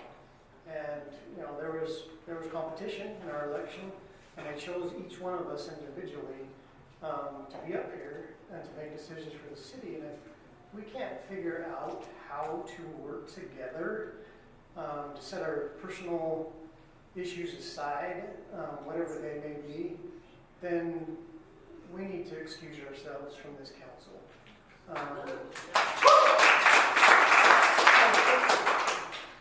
Because part of taking that oath to uphold the law and all those things that we said also involves figuring out how to work together despite any issues, the ups and downs and all in between. I mean, we're celebrating 100 years of Hooper City being a city this year in September, on September 1st, Labor Day. And instead of trying to figure out how to come together as a community and celebrate each other, we're trying to figure out how to divide and create division and hate with each other. So that's where my problem is, and I'll leave it at that. I don't agree, Ryan. I don't think that it comes with trying to get along. If something is not being done right, you don't just ignore it. We work on it, like we met together. Right, we do work on it, which we've been doing for a year and a half. When it gets to a point where you need to step back and say, something else needs to happen, you have to have the strength to do that. And you have to have the fortitude to do what you took an oath to do. And that's what I think we need to do. It's not taking away her as our mayor. She's still our mayor. It's just giving it a break so that we can go ahead and get things worked out. It hasn't been working right. And I can work with anyone, Ryan. I've worked with anyone, and I can do that. And I can work with Sherry. I've known Sherry forever, and I can work with her. It's just some things you need to say, okay, we need to take a step back, and we need to do something different. And sometimes that's doing something completely different. And what we're doing isn't working. What we were doing was not working, and like you said, it did take some time, but in that meeting, in my opinion, we did do a reset button. We talked about things. It's not going to change overnight. We have to take a few weeks, a few months to get things back in order. Our feelings, our worries, our concerns were discussed flat out. We may not have agreed on things that night either, but was I upset about a few things? You bet. However, hit the reset, that was our night to do it. That was our night. In my opinion, that was the night we reset. We explained what we wanted, what we needed, and what could and couldn't be done, and shouldn't be done, and then we're done with the discussion. I don't understand why we're still pushing and pulling this tug of war when we said we'd have our meeting. We had our meeting. We discussed. I thought, in my opinion, we came out with a decision of like, okay, we'll start fixing it with this, and this, and let's go on from there. I had no clue that we were still dragging in the mud. I thought we were on our way to making things better. I didn't know either till I read it on Steve Reeves' Garage. Well, Steve Reeves was not in our meeting. I know, but that's how I found out this was going to happen tonight. It was on his garage. I had no other. Turn your mic on. Oh, I just said, I had no other idea we were doing this tonight, except it was on Steve Reeves' Garage. So I was not in the know. This just came up on our agenda, and I had no idea it was on the agenda until then. What concerns me too is, yes, we had that closed door meeting. Was there some progress made? Yes. But still, between that time frame and now, there was still some extremely inappropriate behavior that I know about, and that's not in that 67, and it's pretty disturbing. So anyway, I say let's take a vote and be done. Any other discussion on the motion? Okay, this needs to be by a roll call vote then, and again, as I started to say, it has to be unanimous. That is by state code. Anytime that you are shifting mayoral powers, it has to be by a unanimous roll call vote. So we'll start with Councilmember Bowers. Aye. Councilmember Hill. It's no for me. Councilmember Maragoni. There's no sense carrying on your vote further. Mine is yay. My vote is no. Lisa? Councilmember, I do on this where it's a unanimous. Okay, well, No. Councilmember Wilcox? Yes. Okay. The motion does not carry. Okay, let's move on then with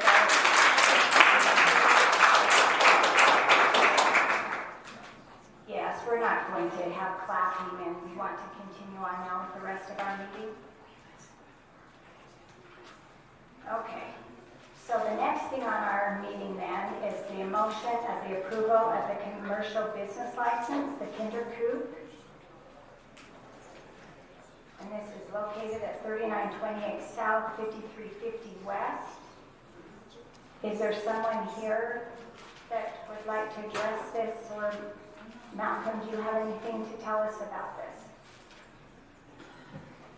I know Morgan's been working a lot with this. They received a conditional use permit from Planning Commission for an in-home daycare. And I guess Morgan processed this now.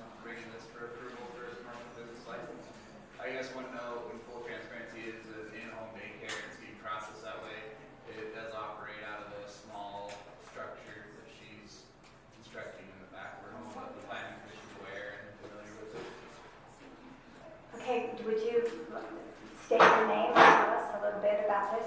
Sure. I actually have a flyer if you'd like.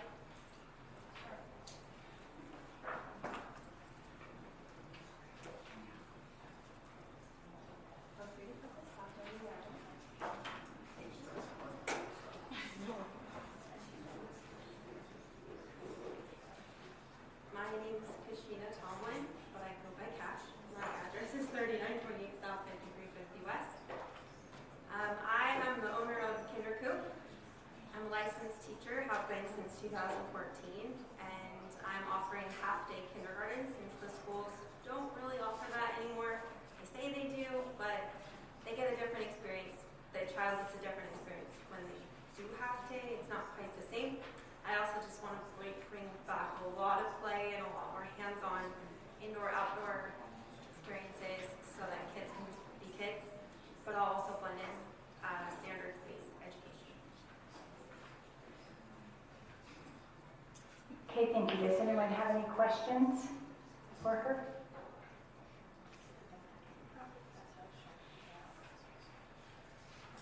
Is it at the back of your property?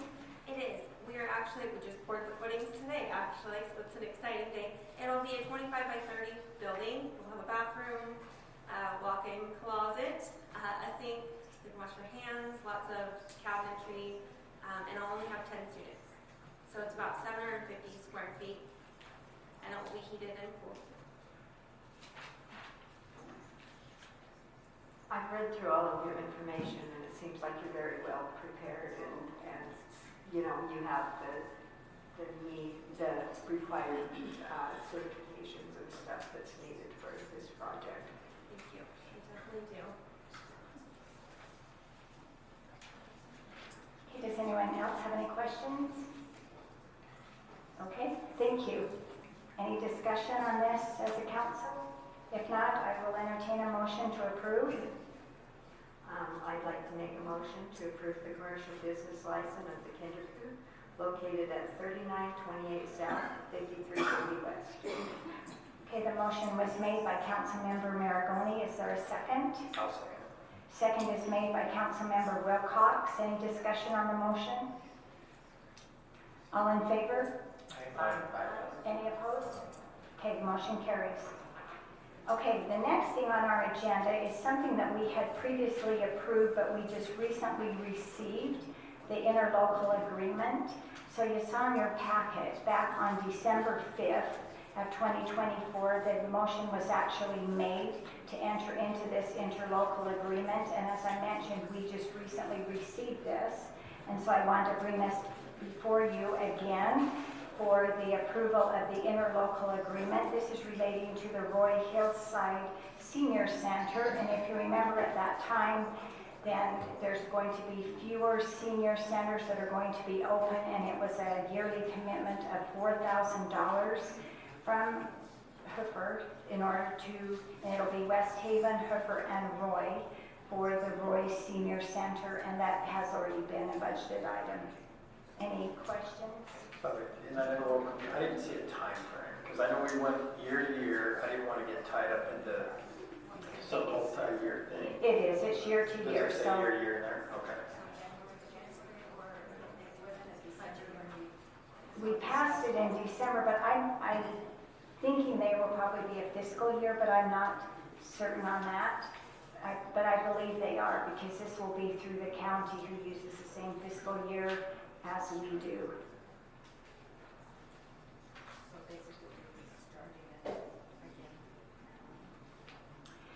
I just received this just a couple of weeks ago. They didn't say an exact time frame, but I'm assuming they did reach out to me just yesterday and asked if we had signed this yet, and I said it was going to be on our agenda, but I'm assuming it would be beginning July 1st and go to June 30th. So I had a question on that. When this was discussed before, we had a motion by Councilmember Hill to approve $4,000 to Roy City, and this was an agreement that was not to extend beyond 1 year. And then he also made a motion for $1,980 to be approved for the senior lunches. So when I read this local agreement that we received from Roy City, that building as well, wear and tear on the building, that there's not really a dollar amount put in there. It just says if we sign this, be it resolved by the City Council of Hooper City duly assembled that the attached interlocal agreement between Roy City and Hooper City relating to providing senior citizen services be approved and adopted by Hooper City.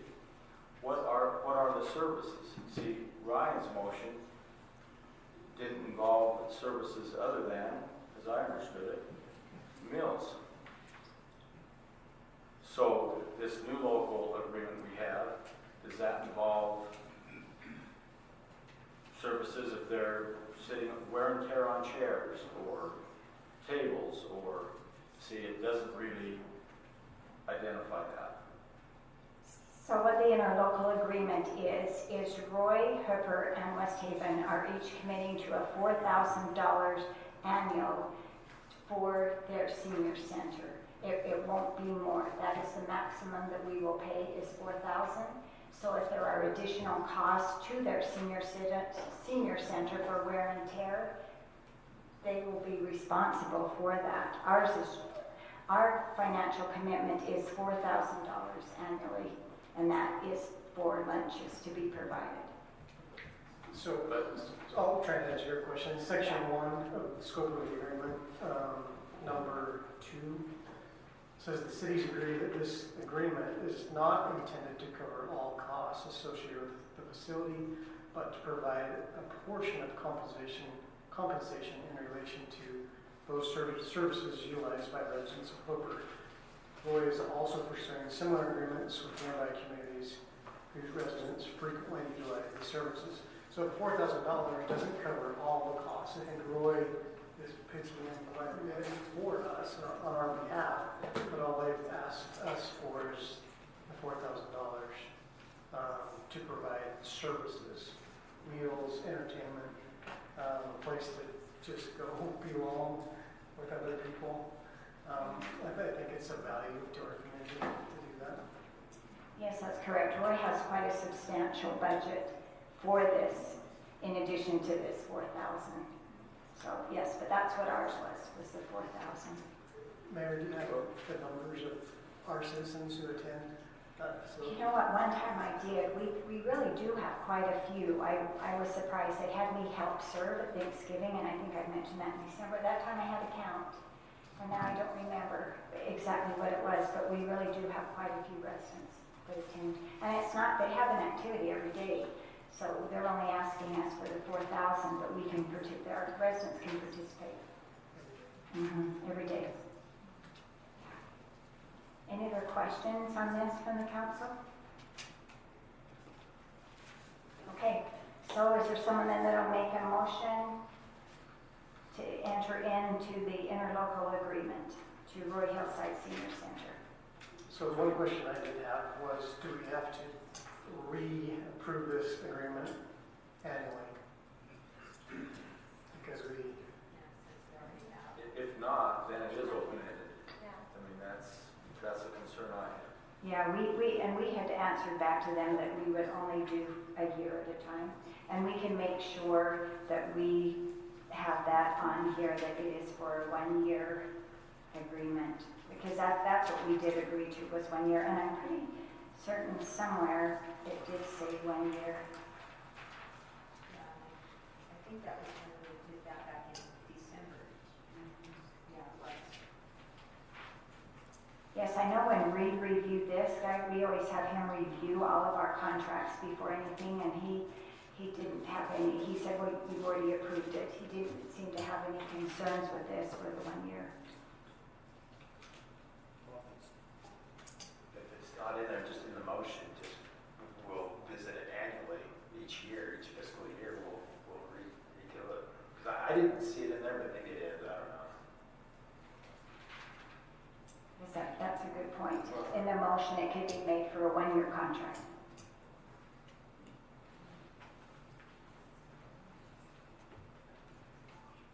You're saying if that's in the motion, that will carry over onto this interlocal agreement. See, I'm thinking we're talking about two different things.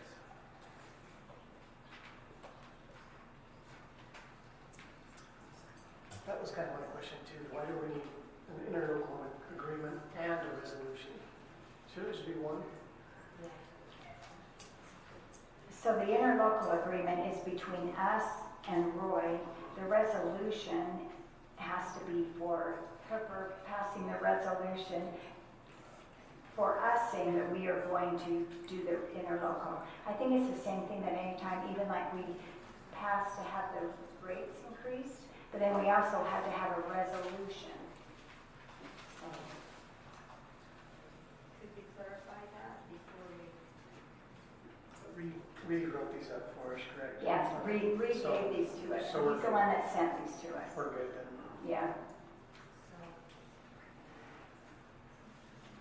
So I'll make a motion to approve the interlocal agreement relating to the Roy Hillside Senior Center between Hooper City and Roy City. Okay, the motion was made by Councilmember Hill. Is there a second? Well, I would just like to amend that, and that is that it is only for 1 year. Thank you. Okay. Yes, we'll have that amended motion. Okay. Is there a second?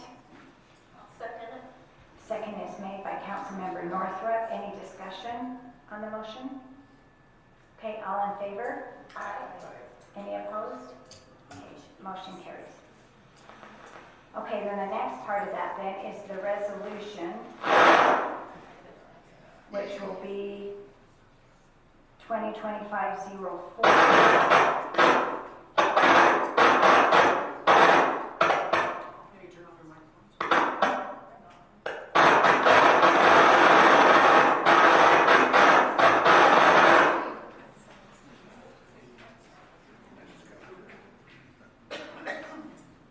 Okay, sorry about that for the greeting, everyone's ears. Okay, so the approval of resolution R 2025-04. So if there's someone who would like to make the motion to approve that, I'll make that motion. okay, that motion was made by Councilmember Hill. Is there a second? I'll second it. Second was made by Councilmember Flowers. Any discussion on the motion? Just to add, to amend the resolution to include the time frame of 1 year also. Okay, yes. Okay, all in favor? Aye. Any opposed? Okay, motion carries. Okay, the next one we have is a motion, the approval of ordinance number 2025-03. We talked about this a couple of meetings ago about the posting of home signs by residents. Reed again sent this ordinance for you to review and to vote on. On this one, I've had several people reach out to me asking what kind of signs? Like, is this any sign, or is this just a business sign? Or is there an ordinance for signs? So can we clarify that with this?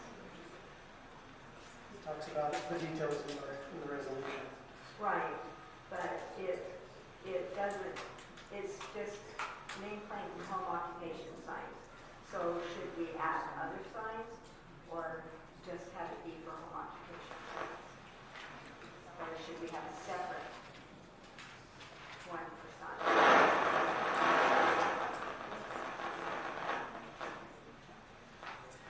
So when we discussed this before, it was part of 10-4F8, which was on home signs, which talked about accessory nameplate and home occupation signs are permitted.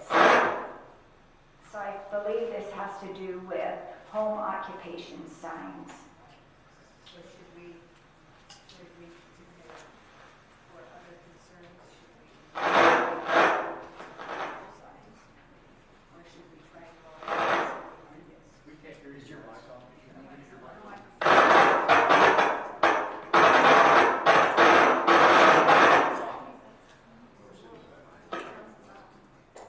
Anyways, I didn't want to make that noise. Anyway, I'm just wondering, should we roll all the sign things into one ordinance, or should we do separate ones, or should we do a separate one for other signs? just because I have had quite a few people reach out to me about other signs being displayed. And Well, there's already an ordinance for like political signage, correct? Yes. So we have an Right. ordinance for other But types of just for signs. regular signs too. What do you mean a regular sign? What is Yeah. that? What's a regular sign versus a home sign? Well, that's what I'm wondering how we discern between which sign is which. Like we have political signs, we have home signage, and then people just putting up other signs that people are not happy about with blocking views and things like that. So what, do we put it all in one, or do we write it separately? Well, I think back in May when we talked about it, I guess on the permit or whatever they are getting, the state, sorry, the permit that they're getting to, I hate that. Excuse me, I'm sorry.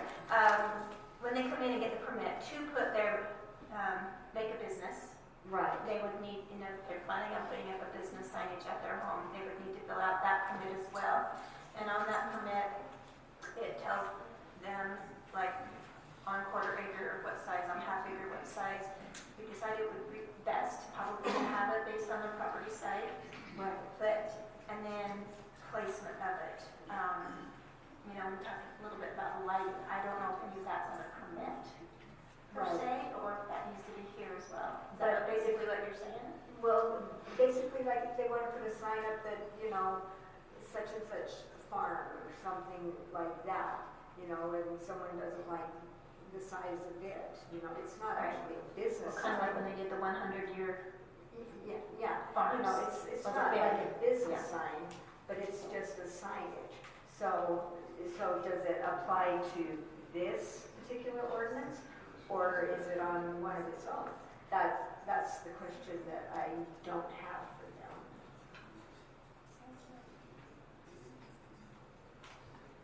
How does council feel with, because this, like I mentioned, is pertaining just to a specific ordinance, but so we do have, like as you mentioned, Brian, we have other signs for ordinances for political signs. Right. Is there other things you want to add on to this, or do you want to have this one separate with it's dealing with home businesses and then have our attorney draft something else? Just for signs that people want to Yes, set out. Yeah.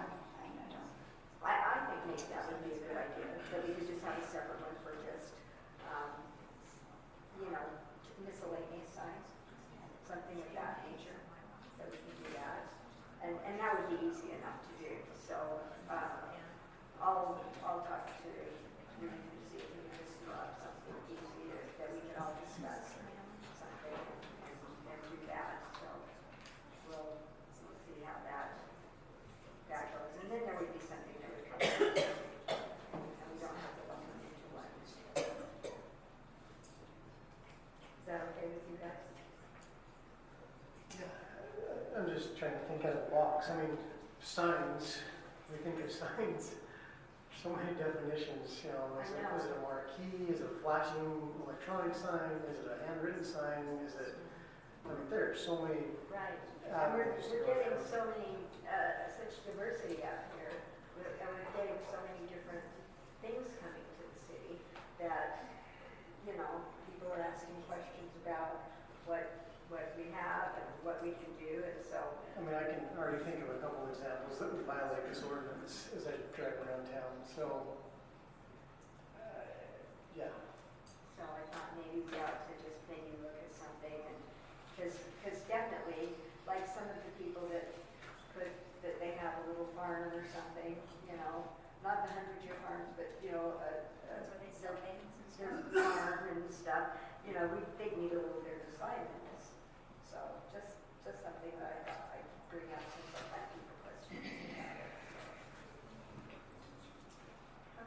Well, if you would like to look into this more, we don't necessarily need to pass this one tonight. If you're thinking that's something we would like to add on to this, is that what you're thinking or so? I think this one probably should be its own since it's a business one. I was thinking maybe we could put them all in together, but they would be different sizes and this would probably be best to stand on its own. So I'll go ahead and make a motion that we approve ordinance number 02-02503, posting of home signs by residents of Hooper City. Okay, the motion was made by Councilmember Maragoni. Is there a second? I'll second it. Okay, second is made by Councilmember Flowers. Any discussion on the motion? And this actually should be by roll call vote, which looking back on this other one, we should have done as well with the resolution. So we can either go back to that. Everyone voted aye. Would you like to go back and redo that? I just noticed on the bottom of this other resolution, it also had Roll call. roll call vote. Okay, let's do this one then, and then we'll go back and do that one. Okay, so this will be done by roll call vote then, and we will first do the one, the 29503. Councilmember Flowers, Yes. Councilmember Hill, Yes. Councilmember Maragoni, Yes. Councilmember Northrock, Yes. Councilmember Wilcox. Yes. Okay, motion carries. Okay, my mistake. Let's go back and do this other one then. The resolution 2025-04, and this was on the interlocal agreement. So we'll do this by roll call vote. This time we'll start the other direction. Councilmember Wilcox, Aye. Councilmember Northrup, Aye. Councilmember Maragoni, Aye. Councilmember Hill, Aye. Councilmember Flowers. Aye. Okay, that carries. Yes. Okay, so now we just have some discussions. So the first one is on the moderate income housing, and this report is actually done on August the 1st. And Malcolm is going to discuss a few things with us with this. We've already picked 3 strategies. We mentioned those last meeting, but I'll turn the time over to Malcolm.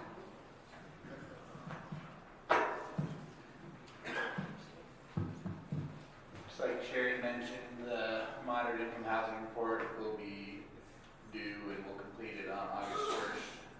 Madison Aveles is helping us from WFRC. She helped with the 2024 report prior to me.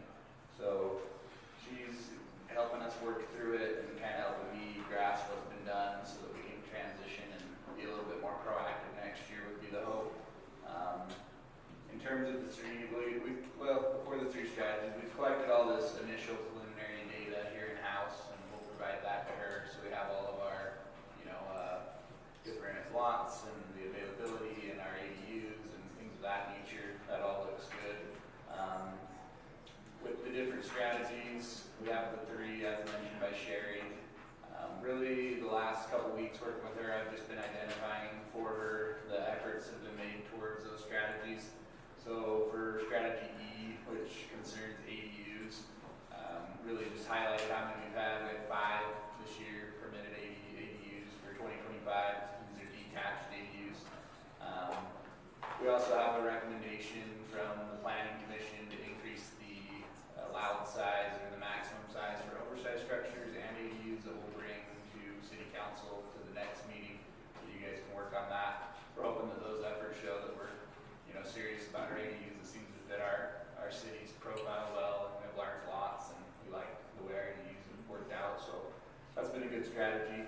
With strategy F, the zone to higher density for higher density residential and commercial and mixed use area.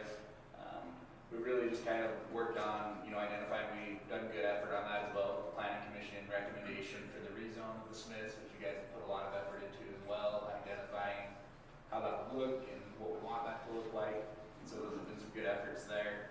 And then finally with strategy G, to amend some of the land use regs. Really that couples fairly well. I think as we identify areas that we do grant these rezones for, I think once we get comfortable with certain areas, that we could be a little more proactive in future years and actually go and amend any maps that we feel like, hey, well, we've already approved this project here. It would make a lot of sense to do similar types of projects in this area. We can get more granular maybe with our commercial zoning, so it's not just one stretch of commercial. We can kind of identify we have a C2 here, which would be more like our Smiths, maybe C1 closer as we get into town, which would be more neighborhood markets, and maybe we have industrial as you come back this 55. There's already been some trusts and things like that, manufacturers place. Those I think really the only other thing from a staff perspective I want to highlight, really I was hoping you guys could just discuss them. I wasn't around when these were set, and so I'd like to know kind of the council's feelings surrounding the strategies that were identified. Some of them, I had questions, and we've been working on whether we could modify and just like new strategies. We're married to these ones obviously, but for next year I don't know if that would be of interest too. If we felt like one, for instance, ADUs, it feels like we've done a lot of work on those. I think you guys have done a really good job. Maybe that one, once we've got the size locked in, after that, that's one that could cycle out. We could get something that's different, something that's more actionable. And then beyond maybe potential changes, I was just curious. I was hopeful, and maybe we have a brief discussion as you guys tell me what you think of the strategies and what you'd like to see moving forward, to set up some quarterly meetings, whether that be with the city council or the planning commission, where you guys would like to have staff do that, so that we've had 3 solid meetings and 2 or 3 good in staff work sessions on this, so that when we get to this time next year, it's a little more robust than just trying to go back and find what we've done. So that's everything that we've been doing towards it. So love to hear your guys' thoughts so that we can take some meaningful notes and make good action and get this one done and make a good report next year as well.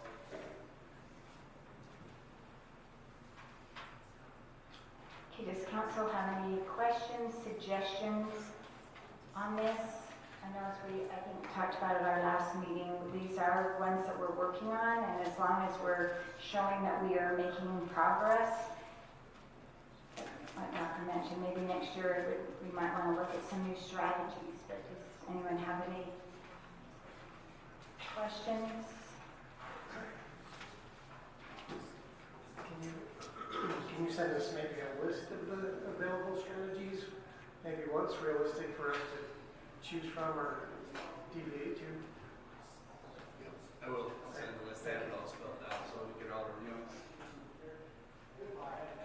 And I agree with Malcolm, it would be a good idea for us to start sooner. This always seems to creep up. By the time I hear, I feel like we only have a couple of weeks to work on it.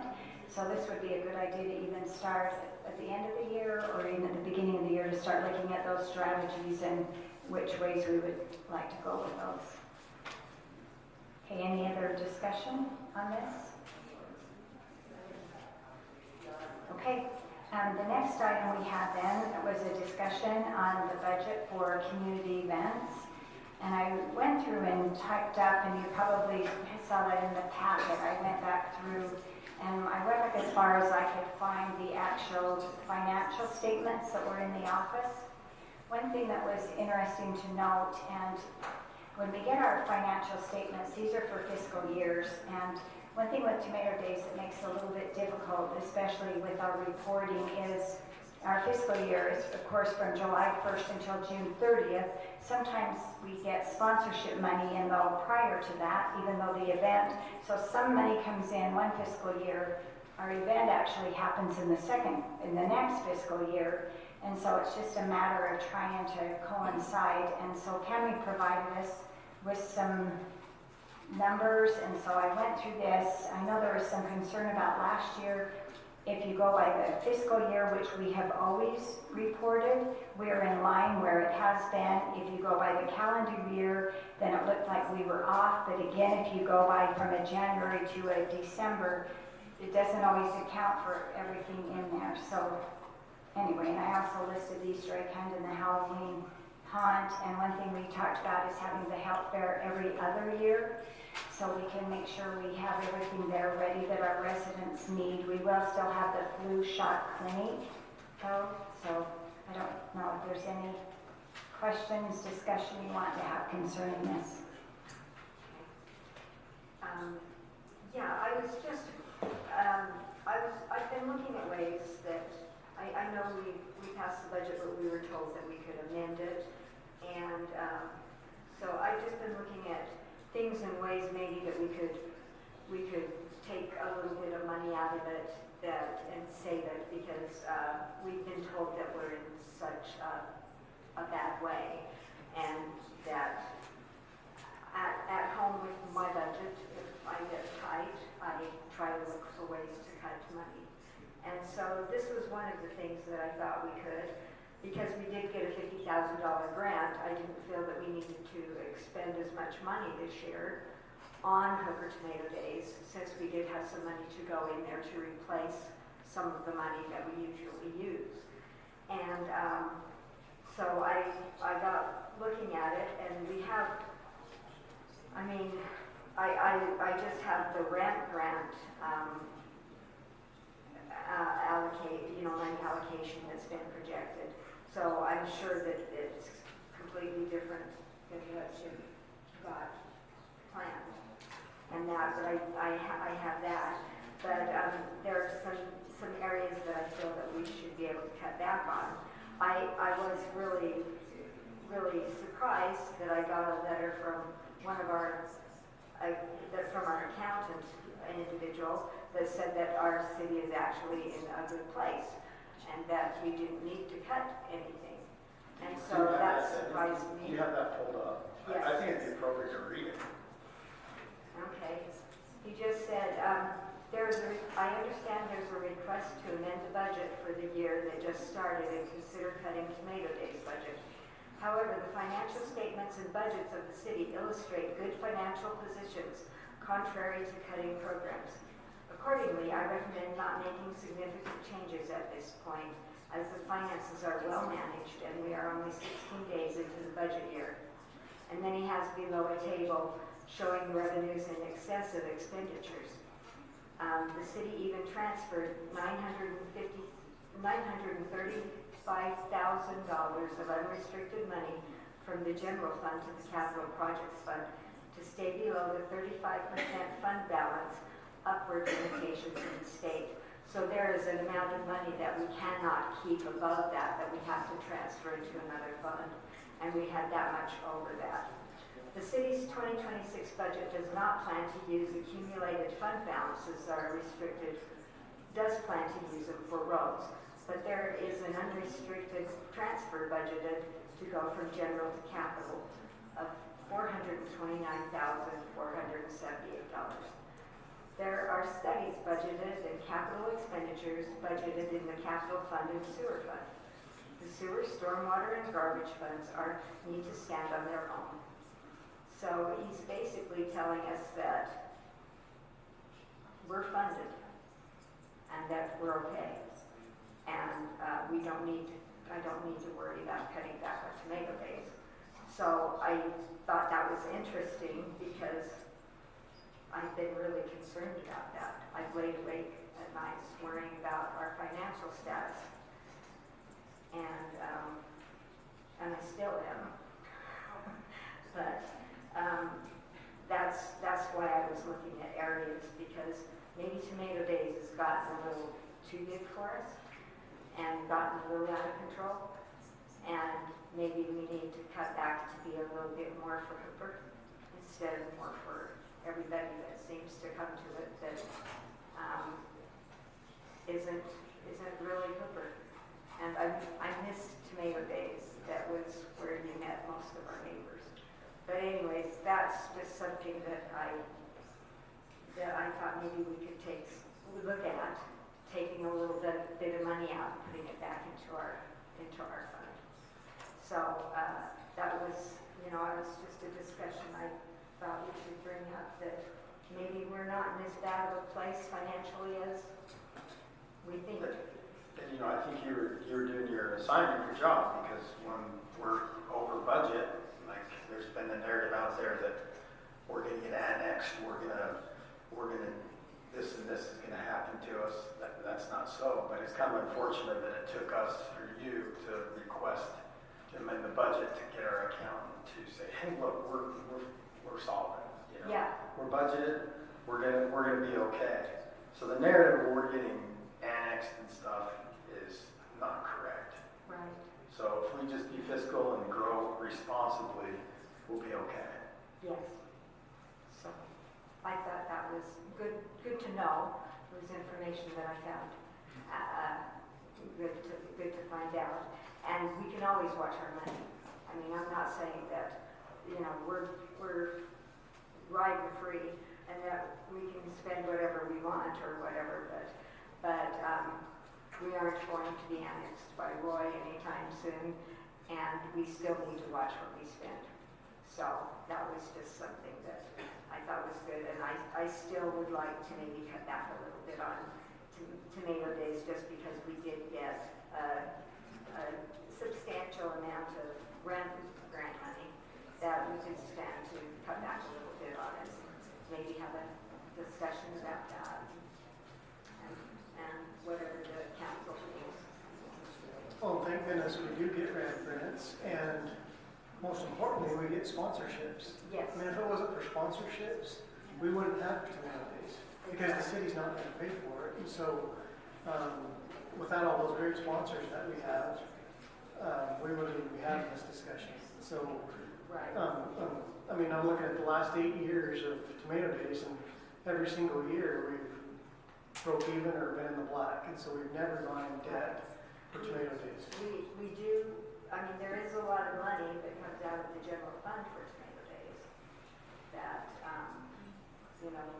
but I do know that at times we've been asked to amend the budget because we have gone over. And Not the numbers that we've gone over though. From 2016 to the current year, I don't have that. this was in our packet, the last page. The last From page, 2016 to the current year, not 1 year are we in the red as far as tomato days. I don't. Last year, I think we were 30.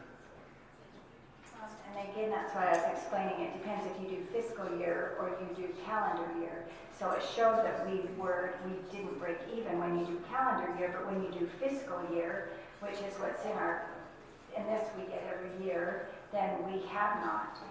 Just a little bit of clarification too. So yes, there is a budgeted line item that shows Hoover Tomato Days, because you have to have somewhere to take that money from when we are paying expenses. So when you go through the budget, there is always the revenue and there is an expense.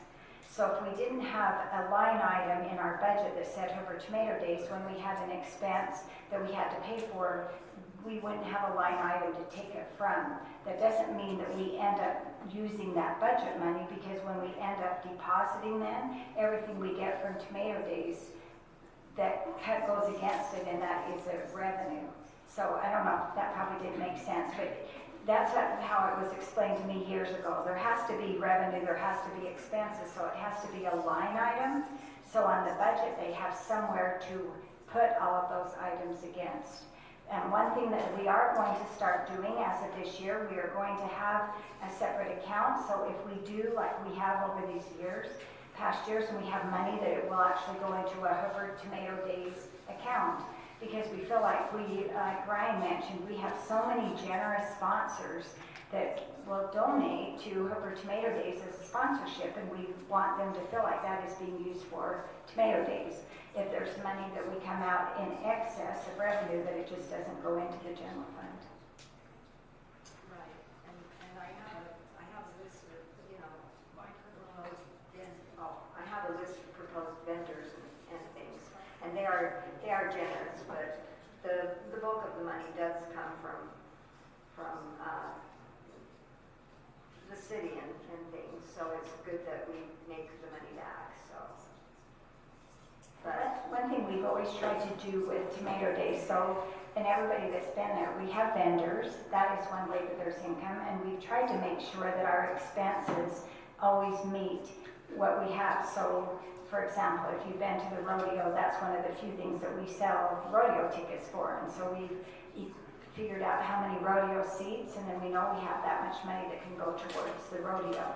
Same way with the baby show. There's a small amount that people pay to be in the baby show, but that's one thing we've always been very conscientious, is to make sure that our events, that the expenses, we end up getting enough revenue to cover those. And if we don't, then we have our generous sponsors. And again, this year we received a $50,000 ramp grant, which is enabling us to do a few extra things in celebration of our 100th year that they did the first year. For example, we are having a horse pull, which was one of the very first events they had. We're doing a cowboy mounted chute, and some of those things will be covered with that grant. And that's correct. There are just a lot of expenses that are quite expensive that maybe we could cut back a little bit on. That's all I'm saying, is We need to be conscientious about what we're saying. And I think that's only responsible of the city. And since we are the oversight, the council is responsible. I think that we should take that upon ourselves to do that. Any other discussion on that? Okay, you will be hearing more about Tomato Days. I mentioned Aaron will be coming and talking about some of the exciting things. So with that, then, is there someone that would like to make a motion to adjourn? I'll make that motion. Okay, the motion was made by Councilmember Hill. Is there a second? I'll second. Second was made by Councilmember Wilcox. All in favor? Aye. Okay, motion's adjourned. Thank you for coming.